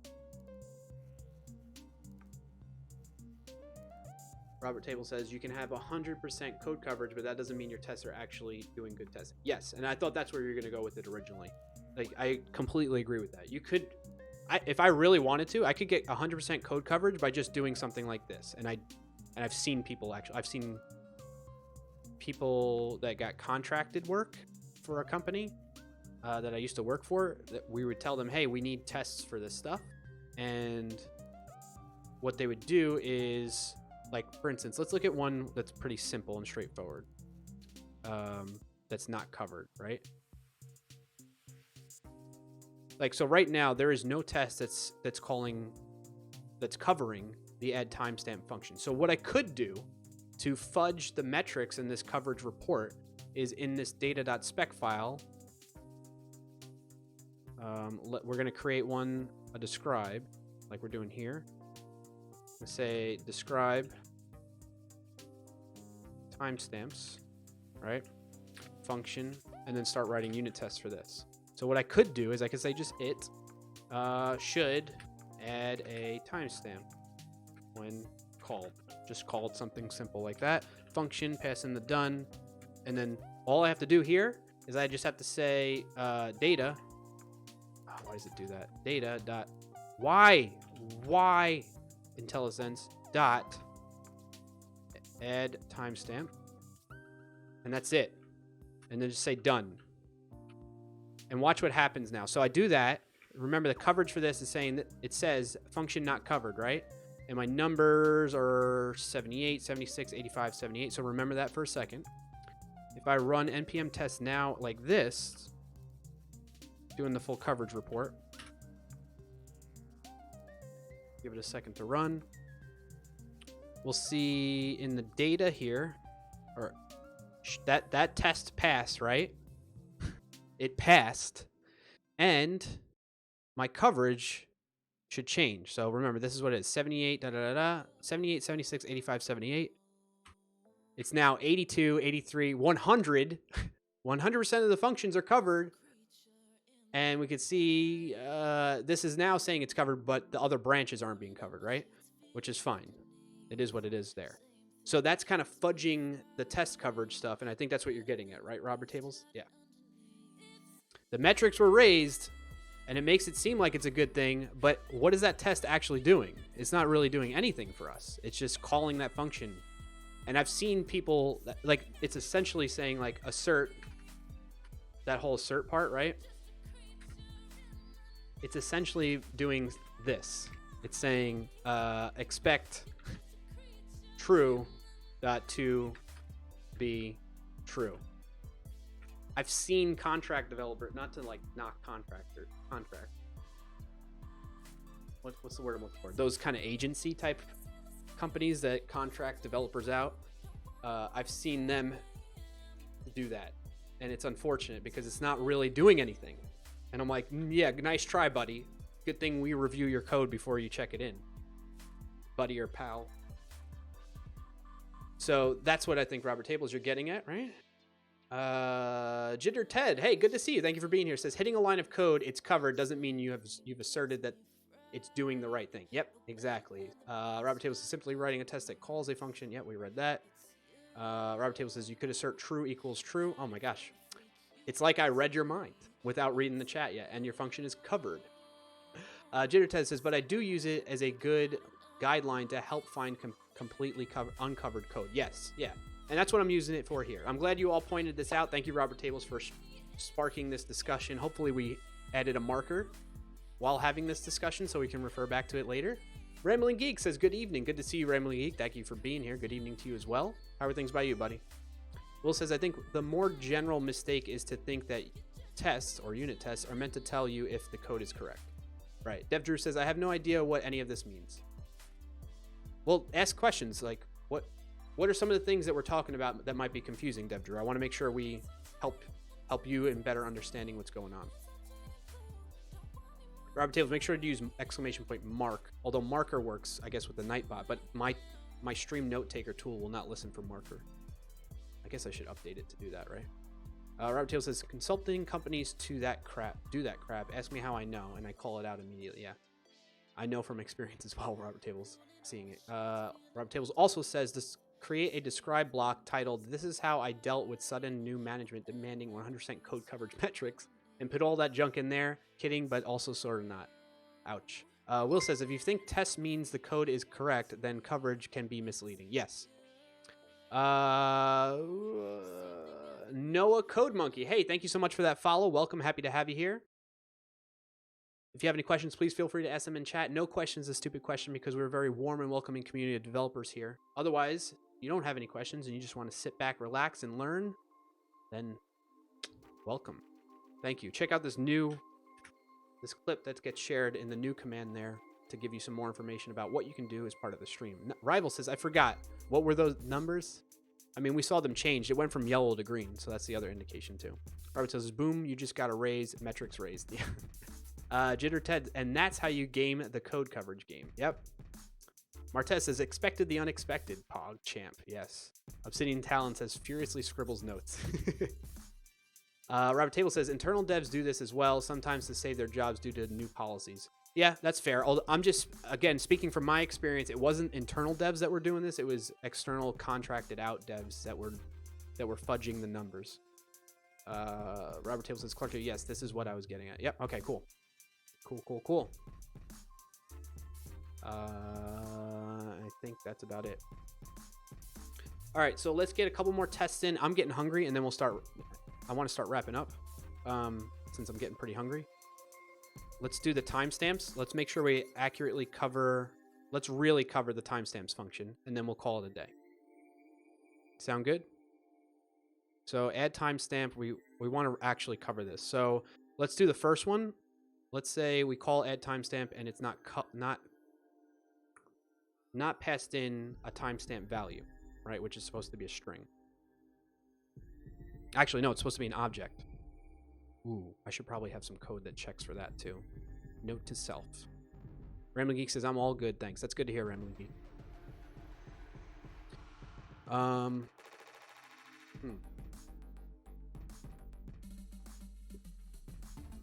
Maybe we need to do that, actually. We need to update the code.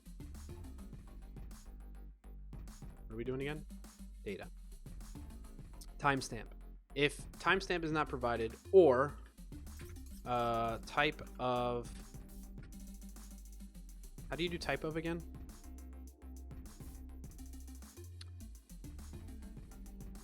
Not timestamp.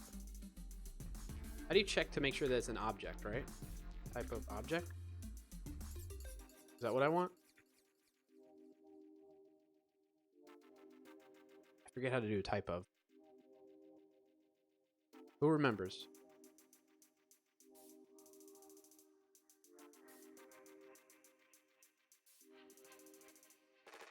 Will says, I view tests as identifying regressions, not determining correctness. A failing test means something is definitely broken. A passing test means it's working the correct or incorrect way it was before. Yeah, I like the way you put that, Will.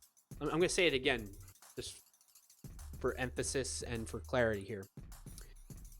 And this comes from Will Bennett, who I agree with this message, where it's saying, I view tests as identifying regressions, right? It's not about determining correctness in the code. It's more about determining whether something broke based on new code changes, right? And so the example going into detail here is a failing test. Any failing test means something is definitely broken now based on some of the new changes we might have introduced. A passing test really just means that things are working the way they were before, whether that was correct or incorrect. So there might be something actually broken in there, but it's not come to light because that particular path has not been truly tested, right? And it's kind of hard. It's really, this is where, like, I think, you know, people joke one of the more difficult, one of the difficult things in programming, or the most difficult thing in programming, is naming things, right? Which is, I agree with that. Like, even though people joke, it is pretty tough to name things because you want to name things. Anyway, that aside, I think part of what's difficult when it comes to programming is getting your mindset out of that tunnel vision of, like, I just need to write the code to implement this functionality or behavior, right, for whatever project I'm working on. And you need to break out of that mindset and think of, okay, how do I break that thing that I wrote, right? So you go into it initially saying, all right, let me implement this thing and get it working. And then it's like, okay, how can I break this thing from working? So I'm actually kind of doing this right now with the timestamp thing. When I start writing this test out or looking at the code coverage here, I'm thinking, all right, my first test case that I want to, or branch of this, of covering this functionality when I'm adding a timestamp, thinking of how I'm actually going to use this in the implementation as is. I know now that timestamp is no longer, when I originally implemented it, I was expecting timestamp to just be a string. But based on the recent changes that I made, and being that I didn't have tests for this, these tests are not failing, I know that I'm now passing in an object. So I need to actually go and implement guard logic in my code here to make sure that what gets passed in is actually an object and not a string anymore, in case I might have some old code that's using the old way that I implemented this function, right? So I'm thinking about alternative paths and passing in alternative values into that one parameter there. So what we could do is we could actually write a bunch of tests around this. Should do nothing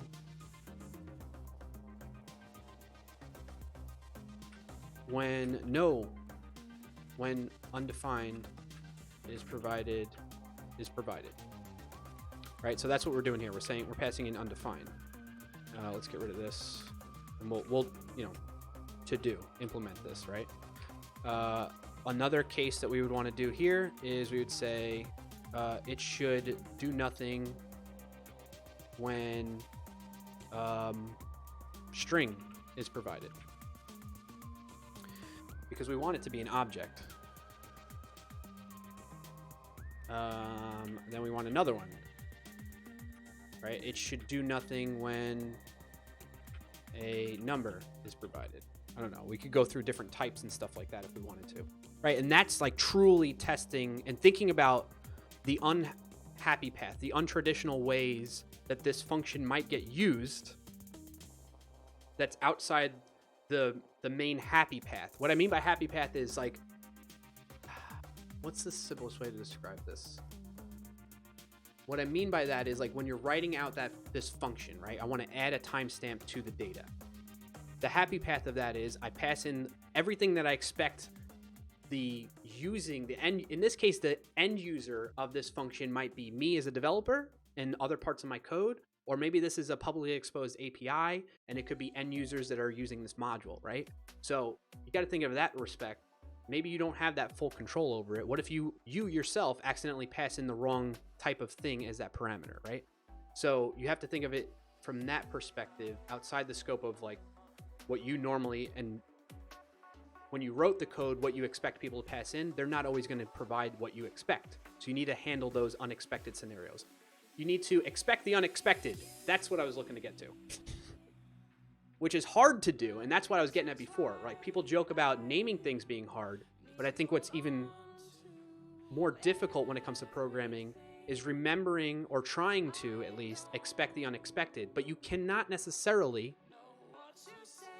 expect all the things that are unexpected because you don't know what you don't know.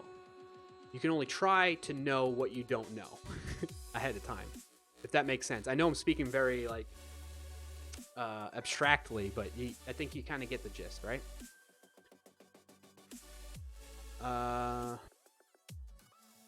Boki says, are optionals hard to learn? If you want, can you show a quick tutorial? I think I'm going to pause on that, Boki, because I would love to talk about that and help you out there, but feel free to hit me up on some other way. I know you said you're not in Discord. Discord is generally the best way I advise to do that. But I don't want to go off on that because I'm getting, like, my stomach is killing me right now. I'm super hungry and I want to start wrapping up. And if we do that, we'll go down a whole nother rabbit hole, okay? Jitter Ted says, I disagree. Are you talking with me? As a TDDer, I write tests to help me figure out what minimal code I need to write, but that's a much longer discussion that I talk about a lot on my stream. Okay, interesting, Jitter Ted. Peak says, you use program provers like TLA plus to determine correctness. I don't know what TLA plus is. Can you elaborate on that, Peak? Will Bennett says, I read that already. Oh, Jitter Ted, are you saying you disagree with what I was just explaining, or that message from Will earlier? Sorry, I'm losing context a bit here. I see you two are having a conversation. Okay. Ignar says, I'm totally not expecting to win the lotto. Anyone want to test me to see how I handle winning the lotto? Jitter says, I was disagreeing with Will. Okay, cool. All right. It's okay if you disagree with me too, by the way, Jitter Ted or anybody else. I really am interested and open in hearing other people's opinions on these types of topics that we talk, whether it's about testing or anything else that we might be talking about over the stream. I welcome it. Like having a good, focusing on being positive and constructive conversation about these topics is what I strive for with that. So keep that in mind as well, right? We're not going to be in here and be like, no, you're an idiot, you're wrong. That's not what we're looking to do here. And I'm not going to allow that. All right, so let's do a couple of these. So like this one, we're going to say, oh yeah, something that's wrong. In this case, we're going to say like, I don't know, like 100. Because this is actually kind of accurate. Somebody might be like, oh, well, I'd pass in the milliseconds of the timestamp or something, right? That's not the case. We expect it to be an object, right? So I need to add the guard logic for this, though. I forget how to do type of, so let's look that up really quick. JavaScript type of. I feel like really, like lack of energy, kind of, because I'm so hungry. I need to munch on something. I'm gonna go get those peanut butter crackers, I think. Type of blubber. All right, I'll be right back. Those of you that are familiar with using type of, like, can you think about when I get back how I should be checking to make sure that timestamp is an object and not anything else? a string or an integer and that kind of thing? Let me know what you think. I'll catch up on chat in a minute. I see some new folks sending messages in chat. I really need to go get something to munch on because it's bothering me. I'll be right back.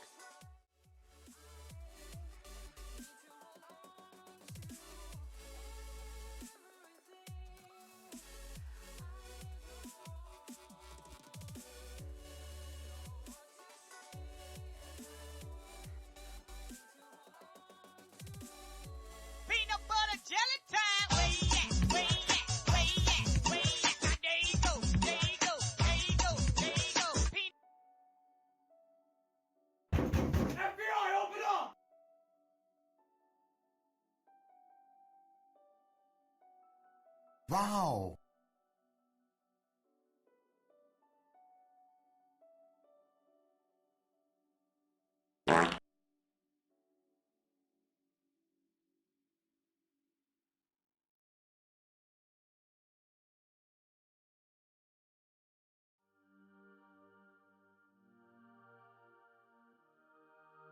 Wow.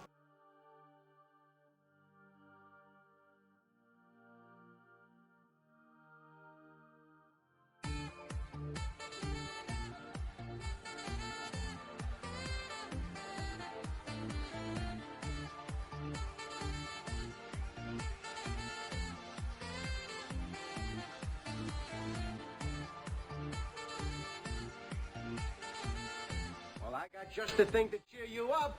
A computer. A computer. I got me some peanut butter crackers.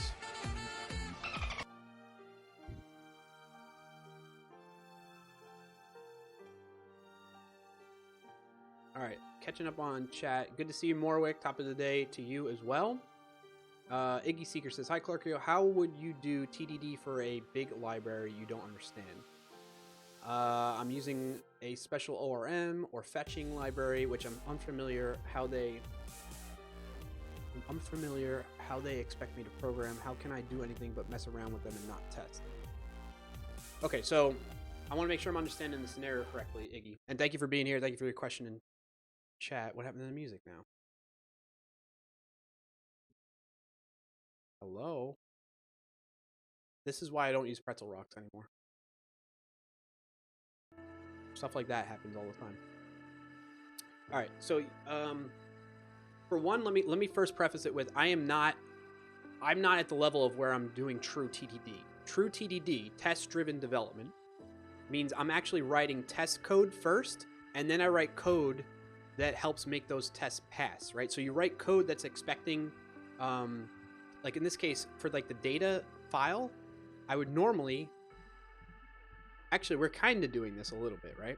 I'm writing these tests, but I'm not actually asserting anything right now. So they're not really testing anything just yet. But you write the test first, and then you go and implement the code for it. So in this case, I'm writing tests that are saying to help me figure out the guard logic that I want to do to make sure that the parameter that gets passed into this function is up to my expectations so that I can use it for the rest of the code after that, right? So that's what TDD is about. I'm not quite there yet, so I'm prefacing with that because I'm not necessarily going to be an expert to give you the best answer is what I'm getting at, but I'll try my best here. So you're saying you're doing tests for a big library you don't, so I wouldn't actually, I'm not testing, when I write my test, I'm writing my test for my code, and I'm not writing my tests for other code that I'm depending upon. Maybe we should do that, maybe we shouldn't. I'm not at the point where I'm focusing on that kind of thing. I'm focusing on just making sure the code, I have confidence in my code that it is at least close to behaving up to my expectations in all these different scenarios that I throw at it, right? So that's what that's going on. So if you're talking about using some type of ORM, object relational mapping, imagine you're using that to map to your database entities and that kind of stuff, or fetching library, which you're unfamiliar with, how would it expect me to program? So I don't know that I would do it the way that you are planning on doing it from your message that I can get here, is messing around with that library and getting familiar with it and testing it out that way before actually using it in my code. And then what I would do is, like for my test, I would just test that I'm calling those things that are part of the API of that ORM or fetching library. That's kind of how I would approach it, Iggy Seeker. I wouldn't test the actual anything that's outside, that's code that's not mine. I don't write unit test against that. You might write functional tests maybe, but that's a whole nother beast in itself. Iggy says thank you for your response. No problem. I hope it's kind of helpful. But thank you for asking the question. I appreciate having that kind of discussion on the stream here. That's what this is about. We're learning together. Anything else in chat that I'm missing? Knowledge is taking the dog for a walk. Okay, cool. Peak says program correctness is really difficult to prove. Most programs have more possibilities / cardinality than the molecules in the universe. Yeah, it is hard. It's very difficult to prove. I agree with you, Pete. Jitter Ted says, I do TDD on my stream if you all want to stop by, though it's Java later. Okay, cool. Thanks, Jitter Ted.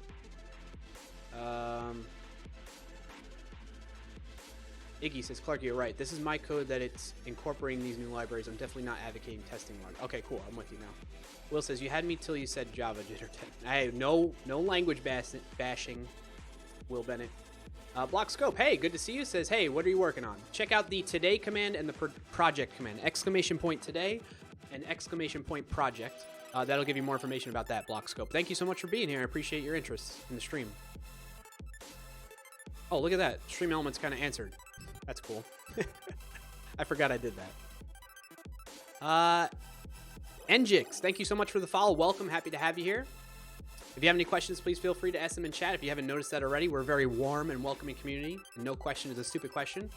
Otherwise, if you like to lurk, sit back, relax, and let's learn together. If you want, check out this clip here from Stream Elements. This little video clip I put together from a past stream telling you more information about some of the cool things you can do as a viewer of the stream. Blockscope says, what testing library is this? I'm using Mocha as my test runner. I'm using Sign-On as my assertion. No. I'm using Sign-On as my mocks and fakes and stubbing kind of stuff. That type of library. And then I'm using Chai as my assertions. And then I'm using a tool called Istanbul, or NYC it's called now, that will generate reports on my tests. So it's those 4 things right there. Peak says, can we bash on bash? Absolutely. As long as it's actually bash, not bashing it in a negative way. Peak, you're funny, Peak. Obsidian, thank you for sharing that link to sign on. I think it's Chai.js, right? Chai.js. Link to that. Yeah, let's get that and share that in the chat there. And then Mocha, right? We got Mocha. Whoops. Mocha.js. All coffee stuff, huh?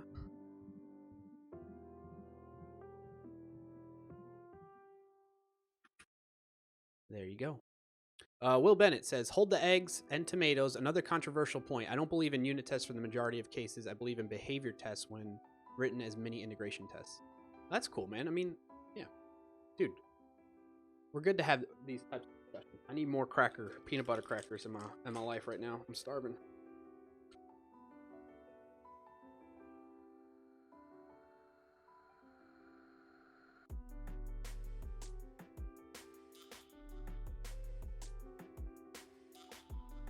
Peanut butter jelly time. Where you at? Where you at? Where you at? Where you at? There you go. There you go. There you go. There you go. Peanut butter jelly. Peanut butter jelly. Peanut butter jelly. Peanut butter jelly. Do the peanut butter jelly. Peanut butter jelly. Peanut butter jelly with a baseball bat. Peanut butter jelly. Peanut butter jelly. Peanut butter jelly with a baseball bat. Now where you at? Where you at? Where you at? Where you at? There you go.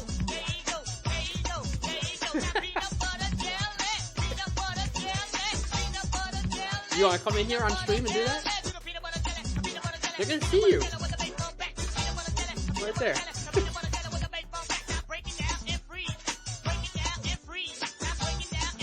My mother-in-law, everybody.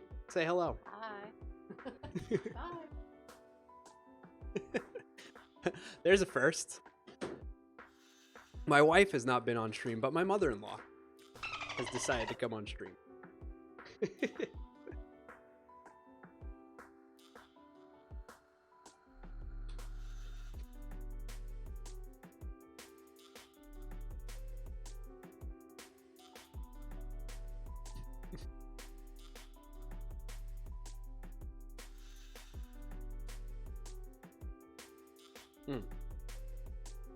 That's what we want right there.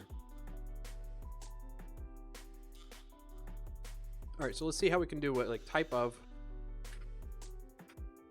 that object. Okay, so we just do that. Here.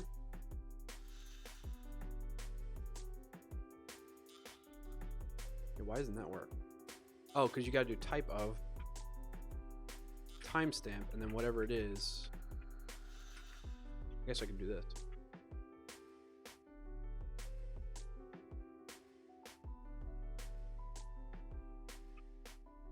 Right? That should work, right? We want to make sure it's an object. If it's not, then we're just going to return.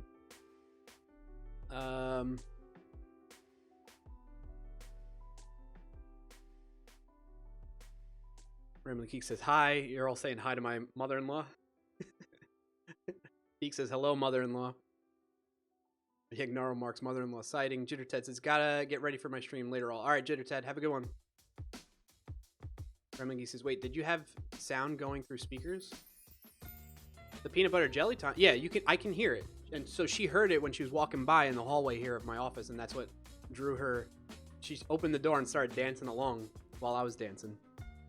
And that's what sparked that, Ramblin' Geek, if that's what you're asking about. And that's when I was like, oh, well, you want to just do that? Join the stream. Let's go. Ramblin' Geek says, how are you not getting feedback from the mic? It's because the speaker's really far away, for one. For two, I have a noise gate on this microphone such that it has to be, like, you have to be pretty close to it so that it picks up the sound.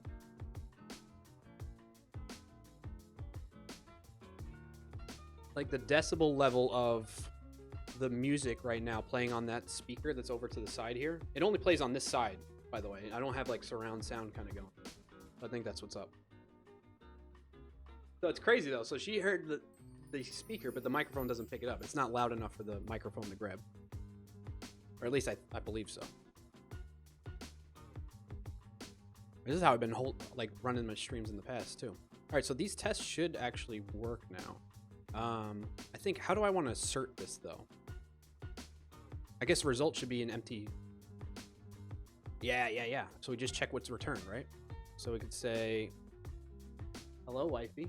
I know, I do need to eat. I've been eating peanut butter crackers. Okay. I was planning on wrapping up soon. I'm almost done. Yeah, I'll just wait. Your mother has been on stream, by the way. Yeah, I know. She's like, and I haven't been on stream? Peanut butter jelly time. Where you at? Where you at? Where you at? Where you at? Now there you go. There you go. There you go. There you go. Peanut butter jelly. Peanut butter jelly. Peanut butter jelly. Peanut butter jelly. Peanut butter jelly. Peanut butter jelly. Peanut butter jelly.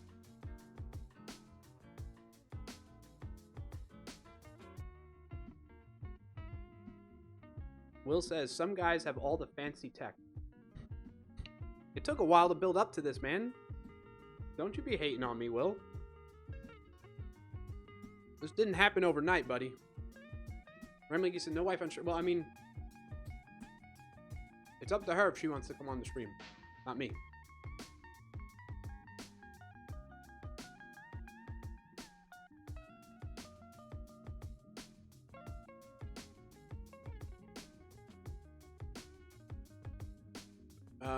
Source Scoot says, what kind of type is timestamp? It should be an object, is my expectation. I want it to be an object. So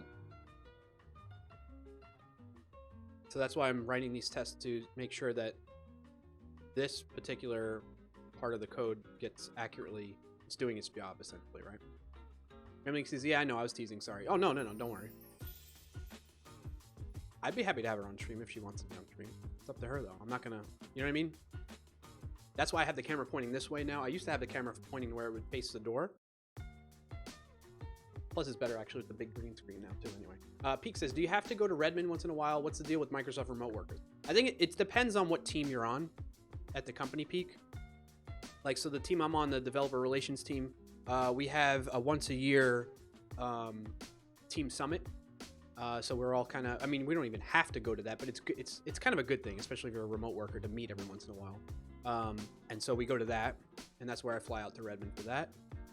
Sometimes your smaller subset of it, so that's like the big team as a whole. Sometimes the smaller subset of the team, that if your manager might set up a thing where we all meet up, but that doesn't necessarily mean we go to Redmond. Like in the past, we used to meet here in Orlando on my previous team.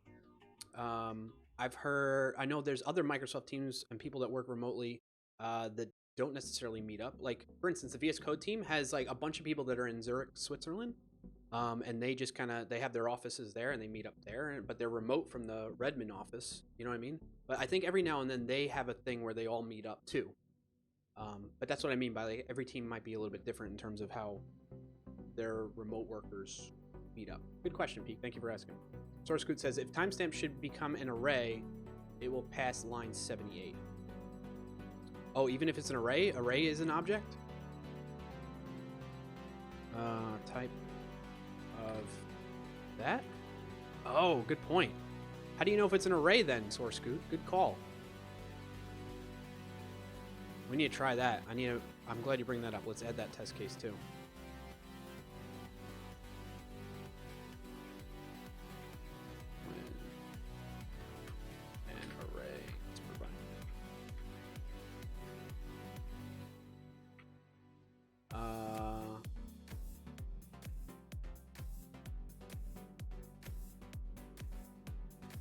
Oh, you do instance of.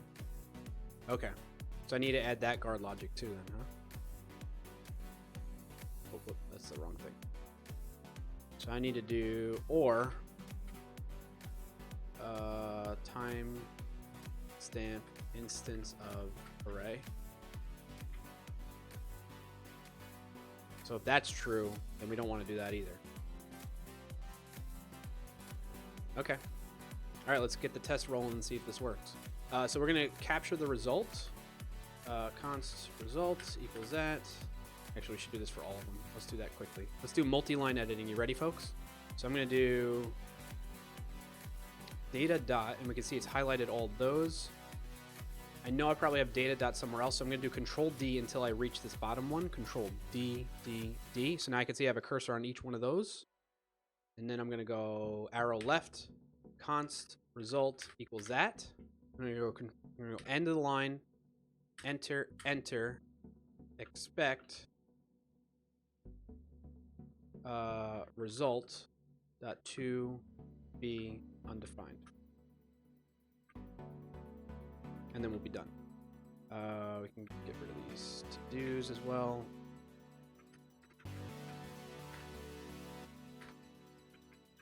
And now these tests should be good. We're going to do only on these. And, or actually, we can just go to the test suite and do this. Go to our test event. We're in data, and we want to go to timestamps, and I want to run just those. And they all pass. Woohoo! Our code's working. Gonna run, says Rambling Geek. See you soon. All right, Rambling Geek, have a good rest of your Friday and weekend. Thank you so much for being here and showing support. Source Code's timestamps instance of object might combine the both. Oh, okay. You think so? Let's try that.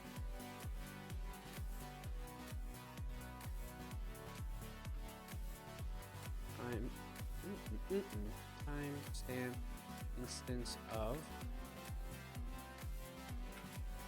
object. Let's double check and see if the test still passed after doing that. This one does not. That one failed still. It's expected to be undefined. It was not undefined. So I think we still have to do it that way. Check here. Let's say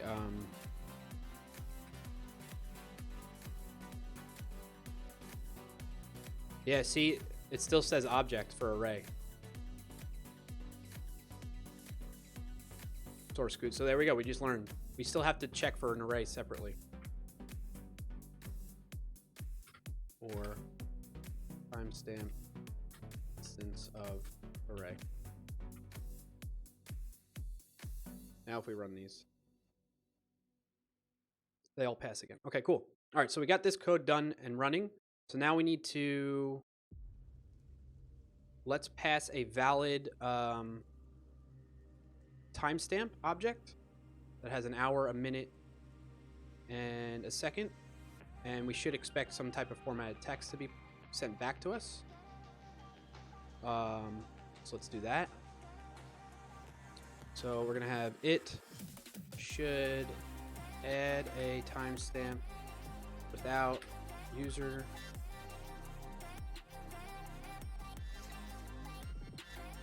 without comment, username, or stream ID. Without any other details, let's just call it that way. Make it a little bit more English language friendly, right? Done. So here we're gonna say const result equals data.add timestamp. In this case, we're gonna add an object. Maybe we should have logic that it can't be an empty object either. Probably add that too, but let's skip that for now. Hour. Let's do we'll put this in our arrange actually part now. So const timestamp equals this object, which is going to be an hour. Say it's 1 minute. It's 23 second is, I don't know, 10.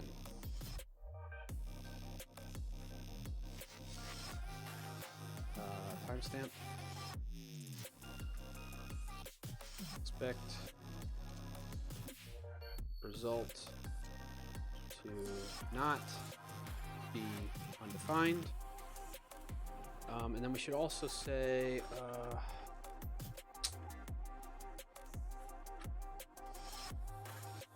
so when it's something like that, I expect it to result in this type of text. It's going to be hour, minute, second, and then a link, right?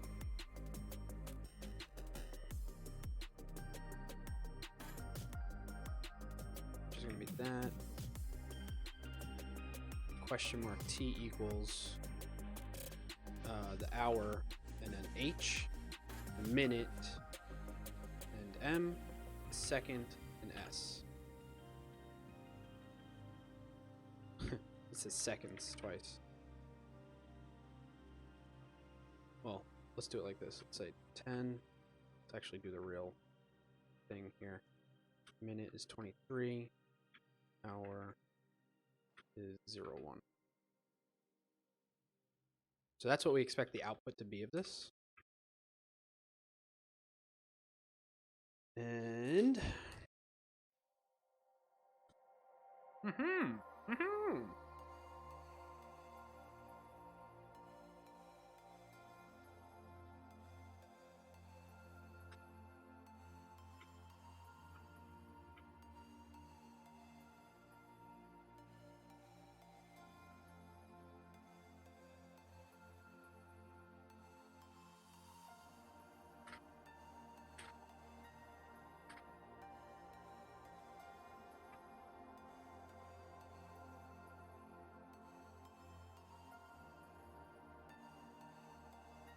sorry, I'm chewing.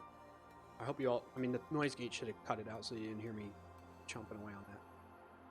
That was what the silence was about. All right, so I have some code in here.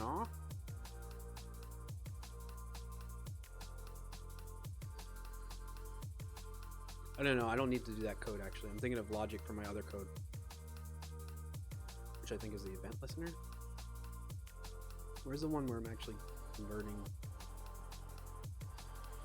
data?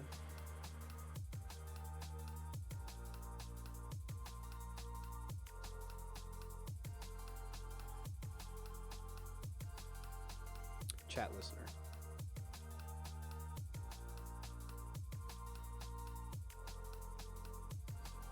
Where am I breaking out the hour, minute, and second? Oh, that's in the stream. I think I'm already doing Hecc. that math. Yes, so I don't need to worry about that. Okay.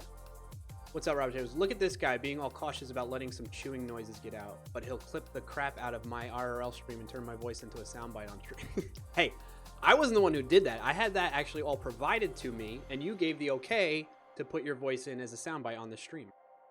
Will Bennett says +1 to Jest. In a past stream, I talked about my thoughts on Jest. I have nothing against the technology itself or the people that wrote it, but there's some more background as to why I've chosen not to go with Jest. Part of my reasoning is many moons ago, I had gone down this path of learning Mocha, Chai, Sign On, all these tools that I'm using right now, and it's been a while, so I'm kind of doing a refresher on that. Peak says, nah, just the burping. ZDKO, what are the advantages of Mocha Chai in contrast to something like Jest or Cypress these days? Good question, ZDKO. Thank you so much for being here. Thank you for your question. I have not tried Jest out to be able to give you a knowledgeable answer to that, so I do not want to steer you in the wrong direction. Part of the reason why I'm going with Mocha Chai is personal preference, and because personal principles of the matter with the fact if I were to be using Jest, okay?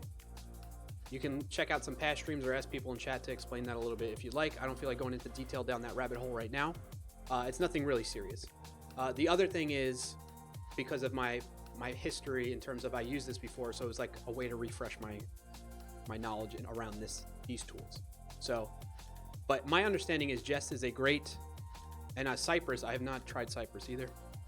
They're both great tools, and I've heard a lot of good positive things about them. So I think there's some advantages to using Jest over Cypress that I've heard of, but I don't know for sure. And again, I don't want to steer you in the wrong direction. Robert Tails, we aren't using Jest for reasons. I'm a Jest fan, and I get Clarkio reasons for this.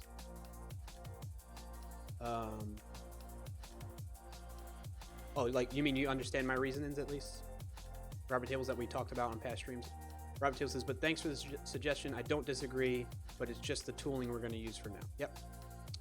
Robert Tables says, hit us up in the Discord. We can explain. Yeah. Thank you, Robert Tables, for sharing that. Ronan says, we aren't using Jest for reason. Yes, exactly, Ronan. Part of it is a stubborn reason. I'll leave it at that, okay? An admittedly stubborn reason. Peak says, oh, well, yeah, because of Reason ML. Robert Tables says, I do understand. That's why I'm not making a stink of it or anything. Okay, cool. All right, so back to this. We can get rid of this commented code now, by the way. I was thinking I'm going to need to have the test handle single-digit values, but I'm not going to worry about that anymore. Timestamp without any other details. So we should expect it to be... So these are actually going to be strings now, aren't they? Back to the stream here. I think... Yeah, we're returning a string. So that's outside the scope of this. So we're going to say this is 0, 1. This is going to be 23 as a string, and this is going to be that. We're not doing string conversion prior to this, which I think should happen automatically if we were to actively. Yeah, it would get converted to that. So it can handle if it's like a number or integer rather than a string, but whatever. I'm not going to go into that right now. We expect it to be like that. So let's actually just do that, right? Const expected result equals this. All right. Typed const wrong. And then timestamp that we're going to pass in is that. So that, and then expect result to be equal with expected result. Mistyping like crazy. All right, let's see. And I put an if instead of it. Oops. And then we call done. All right, let's see how this one goes. Test runner, data, timestamp. Oh, that one failed. Enable auto run on these. Why did this one fail though? Oh, right, it's pipes. I'm wrong. And my expectation is wrong. It should be like this. It should be pipe space the link. Ooh, should not be undefined. Space pipe space space that. So that's a bug in my code. Oh, and then /n. We definitely want that. So the bug in my code is if the comment, we need to handle comments. This is us test. This is kind of like TDD, right? So if the comment is undefined, comment or that, right? That should work. Oh, comment end. Will that work? How do you do it where it's like you make sure it has a value and it's not undefined? Ronan says, so I've been working on improving test coverage all morning too. Oh, cool. That's awesome. And I got to say, it is really nice to be doing that alongside someone. You saw my reaction, Ronan, before I read that last sentence. It's awesome. It is really nice to be doing that alongside each other. Or? Oh, yeah. Good call, Michael Jolley. Rob Tables says... Oh, Will Bennett says, Robert Tables says, it's nice to see other technologies showcased. If everyone we watch uses the tools we use, we probably wouldn't get to see the other tools in action. Yeah, that's a good point.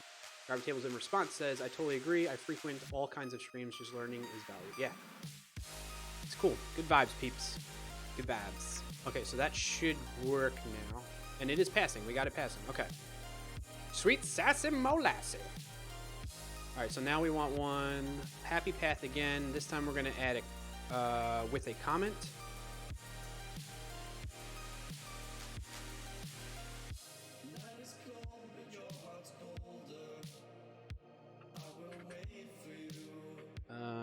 And then I guess we should change this to be a string template literal now, so that we can do string interpolation, comment. Ah, I'm fat fingered that. And we're gonna say const comment equals a test comment for this timestamp. All right, and that should run automatically. But we didn't pass it in yet, so we got to pass in comment. Now when it runs, haha, it's passing. Look at us, folks. Look at us go. Holy crapperoni, it's 3:15. All right, Robert Hill says, it's almost Friday deploy time on the East Coast. YOLO. Friday vibes. So yeah. All right, let's see how we're doing with coverage, test coverage-wise, though, really quick. NPM. So last time we ran this, data was at 82, because that's what we're still testing. 82, 83, 100, 82. So npm test.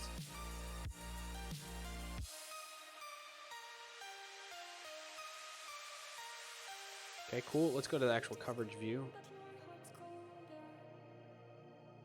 Again, 82, 83, 100, 82. Like, oh, almost 100. We're getting there. We're getting there. Let's go back and actually look at what we're not doing just yet. So we need to double check username.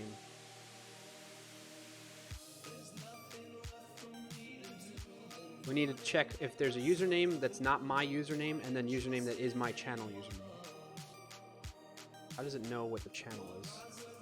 Where's channel? Channel is from that. Shoot, how do you test that, folks? When you're dependent upon environment variables? Do I inject the process.env Twitch channel to be something? I might have to do that. All right, let's first do one where we just do a regular username.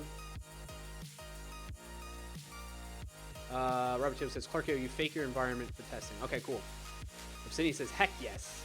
Phobie LOL, good to see you. Thank you for the Clarky2 chair emotes. The song is interesting. All right, so with a username.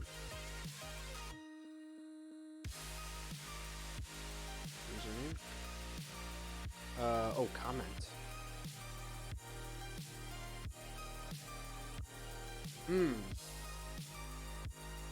It's got to be like undefined.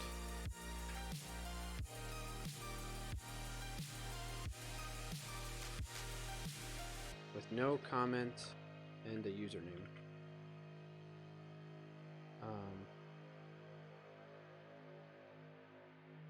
This is interesting. So it's got to be that, and then it's going to be by username, right? How did I write it actually? Oh, it's got to be like this. Created by. Okay, we need this.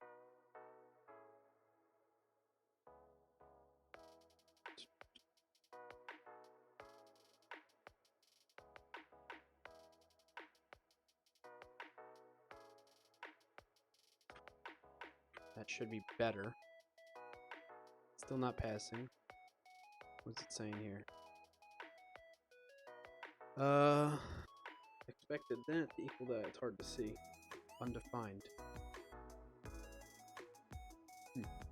Ronan says, I hate it so much, but that's what my bosses want. You hate what? What I missed? You ship at 5 p.m. Friday too? Oh. You hate shipping at 5 p.m. But your bosses want it. Interesting. Let's look at the output here. From tests.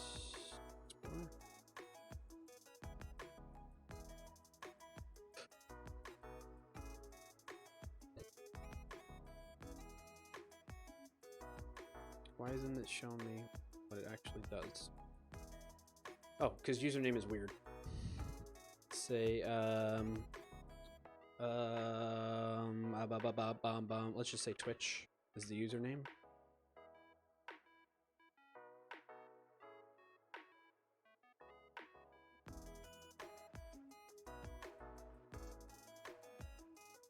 Where's the output of this? We were seeing it before, weren't we?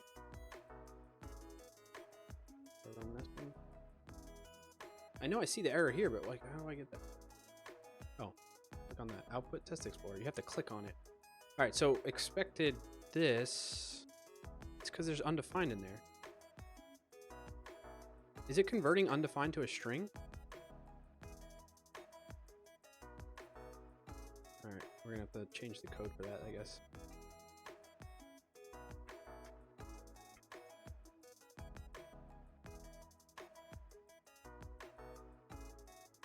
Extra space in there.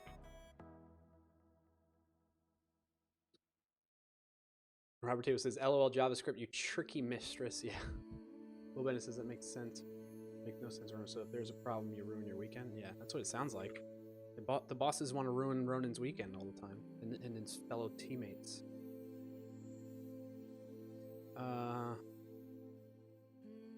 Is that accurate though? This, what we're doing here. I need to change this code. We need something where username not undefined. I think that will cover our butts. So if I do this now, undefined. It fails again. Why is it doing that?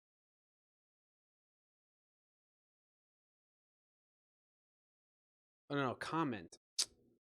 I had it fine before. Where's the comment? Here. Comment. Oh, and I had this to be or. What happened here? What happened to the music again? Pretzel Rocks, you're terrible. It keeps crashing. Their website is crashing and I have to reload it. Ugh.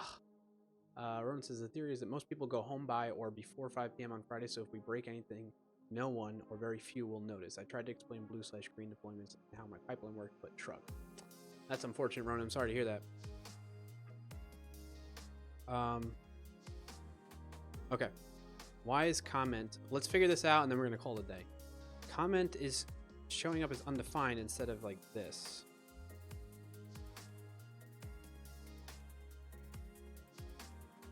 This is the actual. Can you not pass? Or what if I do null? Still failing. Because it's like converting that to a string. So this code is not right.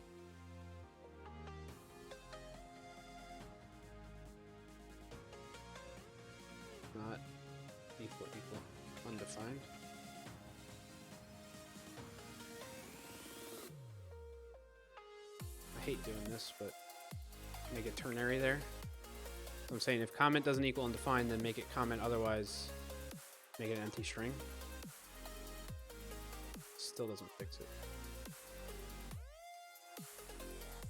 It's null. Why is it converting that to a string? Why is this converting the comment?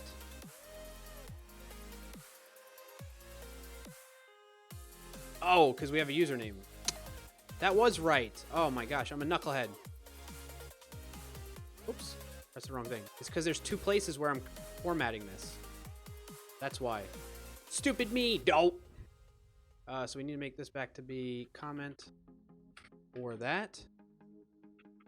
And this one up here, when we have a username. There we go. This is why you write tests, folks. Now they're all passing. Okay. So now I can say undefined. There. Excelente. Sweet. We just need one more. Let's do one more. Let's do one more. It should add time set with no comment and no username.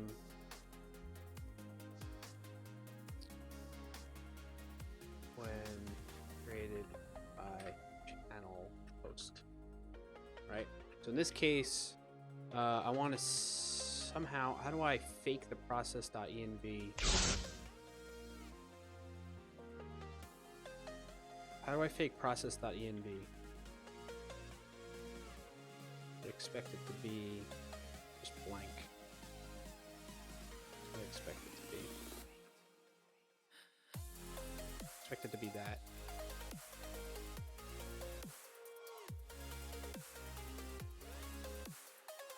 So somehow I need to get. I need to. All right, let's figure it out. Sign on JS. Or stub process env.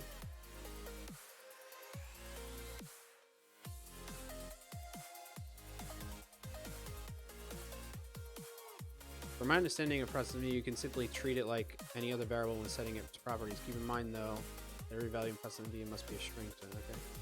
So I just do it like that.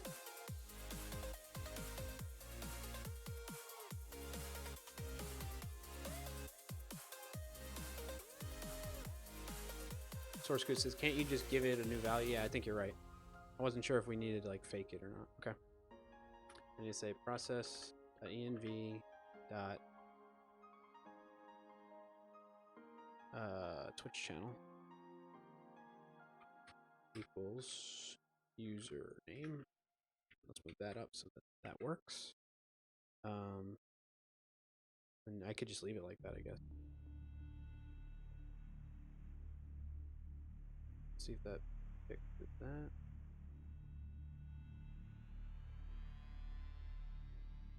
See what happens.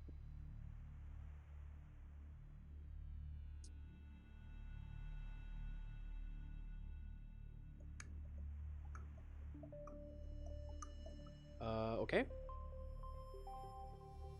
Why did that happen? Let's debug it. Understand that username is this. What is process.env Twitch channel? Oh wait, hold on a second.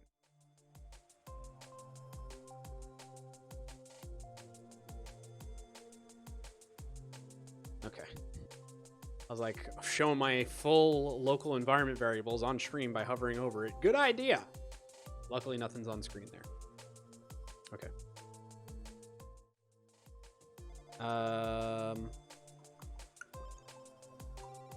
Step into this. Ooh, you know what? I think because this happens, I need to do this differently actually. Let that run through. Because this happens at this scope, at this level, and it doesn't happen in here. Maybe I should do that in here. No, where else is channel being used? Find all references. Just there. Maybe I just need to pull that in this function instead of doing it at the global space like this. But I was thinking, like, why do I need it? I shouldn't have to do that every time that's called, though. Like, that doesn't make sense to me. But would it make it more testable? I guess that's the balance we're doing here. What do you all think, chat? So should I be doing this, since I'm only ever using this in that function where I'm adding a timestamp, getting the channel? However, like, should I have to do that every time I call that function to add a timestamp? What do you think? One way I think we can work around this is I could say before it's a function, right? And I could say process.env dot Twitch channel equals Twitch, and then this might make more sense to do. Get rid of this. Username equals process.env Twitch channel ID. Robert Taylor's Clarkio, allow duplication to arise for a bit. It assures you that you understand the true general case for reuse and be especially lenient with duplication in tests. MPJ had a great piece on that. Let me read that again. I'm not sure I fully follow. Allow duplication to arise for a bit. So you're saying change my code to pull that into the function every time? It assures you that you understand the true general case for reuse and be especially lenient with duplication tests. I'm not sure if I'm. Can you elaborate on that a little bit more, Robert Tables? I'm not sure I'm comprehending what you're trying to tell me. Or maybe say it in a different way, rephrase it. I think this should do it, but then I also want, I don't know, after function, and I want process.env Twitch channel equals empty string. So what are these doing, by the way? These are functions that will run within the context of this before any of these are called. Which actually I probably then should put this not in here.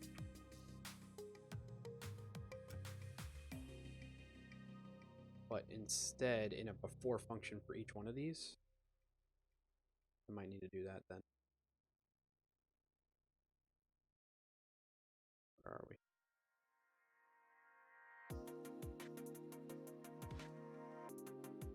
All right, so then I would have to do this here.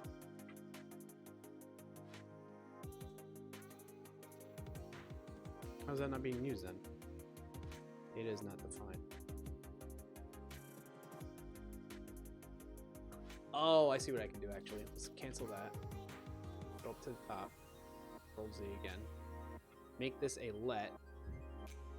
And then what I could, no, don't. Why'd you automatically change that on me? And then I want to just do this again.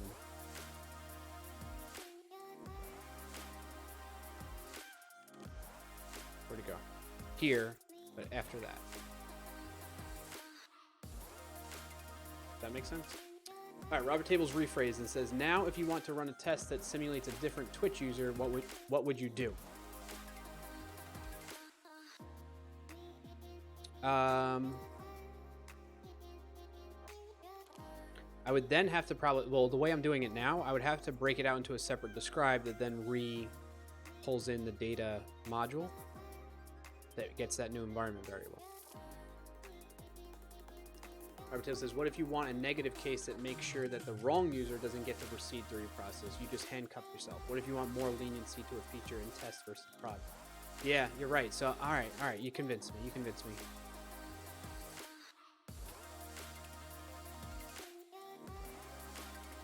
Let's do that. That's a const now. And then we're going to go in here and we're going to actually move this into the function itself.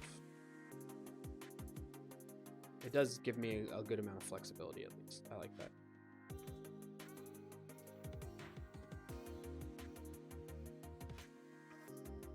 Yeah, I see where you're going with it. This gives me a lot of flexibility. Or as the way you were describing it, leniency, right? Okay. Which means then we go back down here. I don't think I need this before anymore. Instead, I can just do that. And then go back down to this test.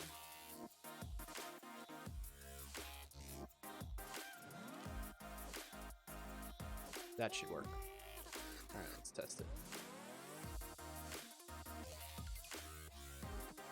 And it passed! Cha-ching! Robert Taylor says, just trying to help Clarkio. There's a lot of FUD posted around about dry, and I want to illustrate cases where that is just false in practice. Yeah. Well, I mean, yeah, we're not really... This is in a sense of, at least my understanding of dry. Dry standing for do not repeat yourself, for those that are not familiar with that terminology. What does FUD stand for again while I'm doing that, Robert Tables? So dry meaning don't repeat yourself. Don't write the same code over and over again. In this case, I'm just writing one line of code, so it's less visible. And I don't know that it really applies here about being dry. What I was thinking of, like, why would I have to constantly read from, like, whatever the operational cost is, which is probably like not even a millisecond, right? It's smaller than that. To read from an environment variable and then to lowercase that.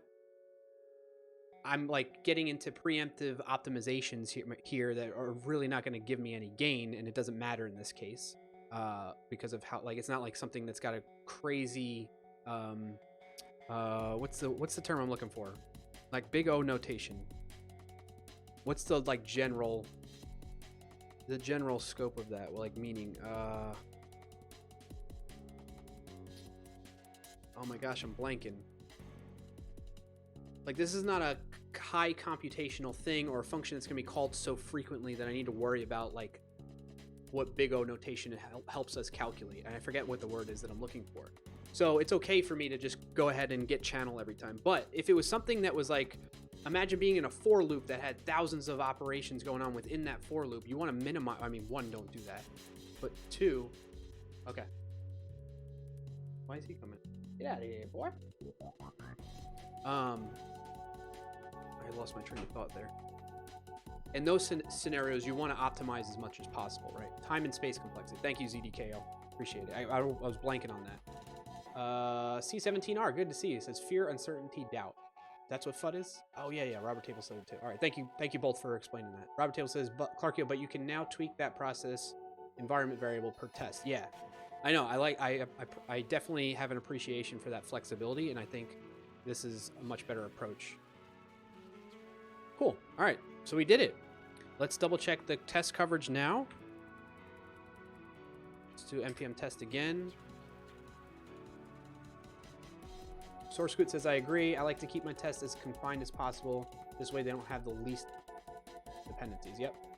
Robert Taylor says, also the tests don't run and impact actual users. It just impacts your build and test time. Yes. Which you want to keep those to a minimum still though, right? You know, you don't want to have long running builds and test processes.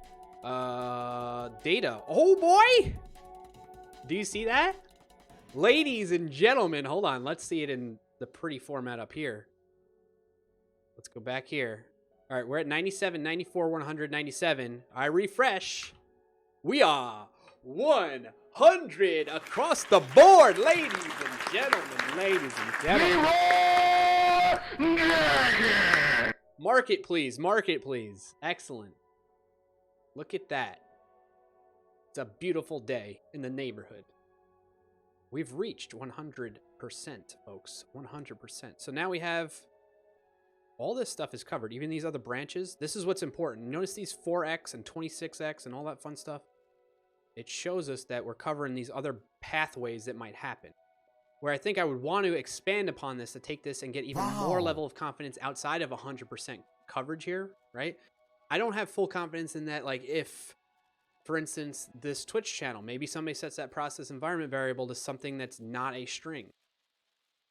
Or maybe, you know what I mean? It's like something weird. We should have some code that tests for that logic or has some guard logic around that. The other thing I was talking about before, what if the timestamp object hour doesn't have an hour value or minute value or second value. I don't have nothing in there right now confirming that, right? So I probably, even though it's showing 100% test coverage right now, it really isn't accurate in giving us the confidence that everything possible that we throw at this function will handle it as we expect it. Let's show one example one more time before. So like just to drive this message home, I'm going to add another test. Like this, add this first one. Where's the first one? Without any other details. We're going to redo this one. Add a timestamp without real values for hour, minute, second. I do not have any code in my or logic in my code to handle this. So let's leave this as just like undefined. The person you're trying to reach Undefined. is not available right now. And undefined. Okay? So imagine this happened where we call this add timestamp with a timestamp that is an object. It does have all these hour, minute, and second keys in it, but there's no accurate values. What's going to happen here? Enter pound now. It fails. And it fails because look at the expected output. Undefined, undefined, undefined. That's not good, right? So even though we have 100% test coverage right now, it's not necessarily going to work if somebody passes in a timestamp object that isn't up to our expectations, right? So we need to add more stuff there, and maybe that's what we do in a future stream moving forward. Sound good? Sound good? All right, market, we're closing the stream up, and we're going to go raid somebody. Please don't go anywhere. I know we're ending things, but please don't go anywhere. I ask you one favor. If you enjoyed the stream, you're lurking here, or you're participating in the chat, stick around for another minute or two longer, because what we're going to do is we're going to raid and show some support very briefly. I need maybe 5 more minutes of your time so that we can show some support and love to fellow developers here on the Twitch, in the Twitch community on this platform. All right? So what we're going to do is we're going to go and raid somebody. If you have any suggestions, those of you that are familiar with this process, please feel free to send them my way in chat. You can go raid somebody. I generally like to find somebody new that might be doing JavaScript related stuff, or even not JavaScript related stuff, but somebody we haven't raided before so we can spread the love out a little bit more. If there isn't anyone like that going on, then it's all good. We can go to anybody. If you're not familiar with what a raid is, that basically means we're going to go from watching this stream together as a community and jump over to another streamer's stream and pop into their chat and say hello. So please be sure to go in there, give them a warm welcome, whoever we go raid in just a moment here, and say hello. If it's not your cup of tea, then that's understandable. You know, go on, do whatever you plan on doing next with the rest of your day, and move on. If you like what you see, give them a follow or something like that, right? Loki says, is this sign out? Yes, we're signing out. So if somebody wants to mark it for me that we're wrapping up, that would be super helpful to signify that timestamp. Robert Table says, sometimes bad stuff should fail and not make it out to prod. Yep, absolutely. Will Bennett says, goes to what I was saying before. Tests don't mean correct, but now you'll know if a new change causes a regression. Yep, exactly. Will also says, nice stream. See ya. Have a good weekend. Thank you so much, Will. Right back at you. Appreciate it. Will says, no VB, please. Okay. I will be rolling the credits, as Will mentioned. Thank you for mentioning that, Will. In the credits, your name might show up if you showed support in certain ways by following or subscribing or cheering, those type of things during the stream. Your name will get called out as another little, hat tip to you to say thanks for helping out and supporting the stream. That said, any suggestions on who we go raid, folks? Any suggestions? If we have none, I will find some. And while I'm finding some, I have some stuff to share with you all. SourceGood says, thank you for the stream today. Enjoyed it. I'm glad to hear that, SourceGood. Thank you for the feedback. And happy to have you here. I really do appreciate when people come and hang out, participate in chat, just say hello, or even if you're just lurking. It does mean a lot to me. It's a great way to show support. Let's see. Sydney says, good raid today. Will Bennett says, raid the Lost Ark. Where's that one?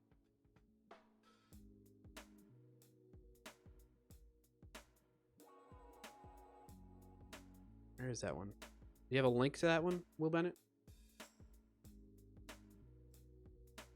And while I'm waiting on that, if you want to get connected with me, when we're offline. The Discord is a great way to keep in touch. It's another chat application, kind of like Slack or Teams or whatever you may be. Oh, Will is saying a pun there. LOL, it's a movie.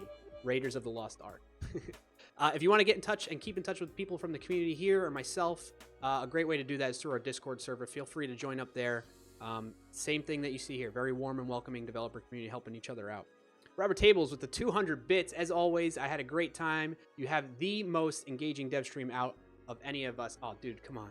Thank you so much for that. The bits. You're very kind. I think I don't know that I would title myself that, but I appreciate the sentiment. I think a lot of other dev streamers have very good and engaging streams too. So thank you, Robert Tables. Will says you can raid yourself. I know you are currently live. Will, stop trolling me, man. Oh, we haven't we're gonna do this. Here's a buddy of mine that I haven't raided in a really long time, and I think they just started getting back into streaming because they were traveling for a bit. So please be very kind. Give them a warm welcome. And say hello from me. The other thing is, if you're on social media, here's a list of links to my social media accounts in case you want to get connected that way. I forgot that I have the VS Code release video on there. I need to drop that out of there. Note to self. So there I am on Twitter, GitHub, Instagram, usually at Clarkio or _Clarkio. That's where you can find me on all the different platforms. All right, with that, thank you all so much. We're going to be rating my buddy Leonhardt. I always forget how to pronounce his last name, who's doing some open source development work. Feel free to pop in there, join in on this raid, say hello, drop some emotes if you'd like, give them a warm welcome. Other than that, I hope you all thank you again so much for the support, the raids, the follows, the subscribes, the cheers, just being here lurking. It means a lot to me. Thank you so much. It makes this all worthwhile. Just having you all join me. So thank you so much. And I hope you have a great rest of your Friday, a great weekend. Enjoy it. Summertime. Feel good. All right. See you all. I'm going to roll the credits, and then we are going to raid over to Tyler. Peace out.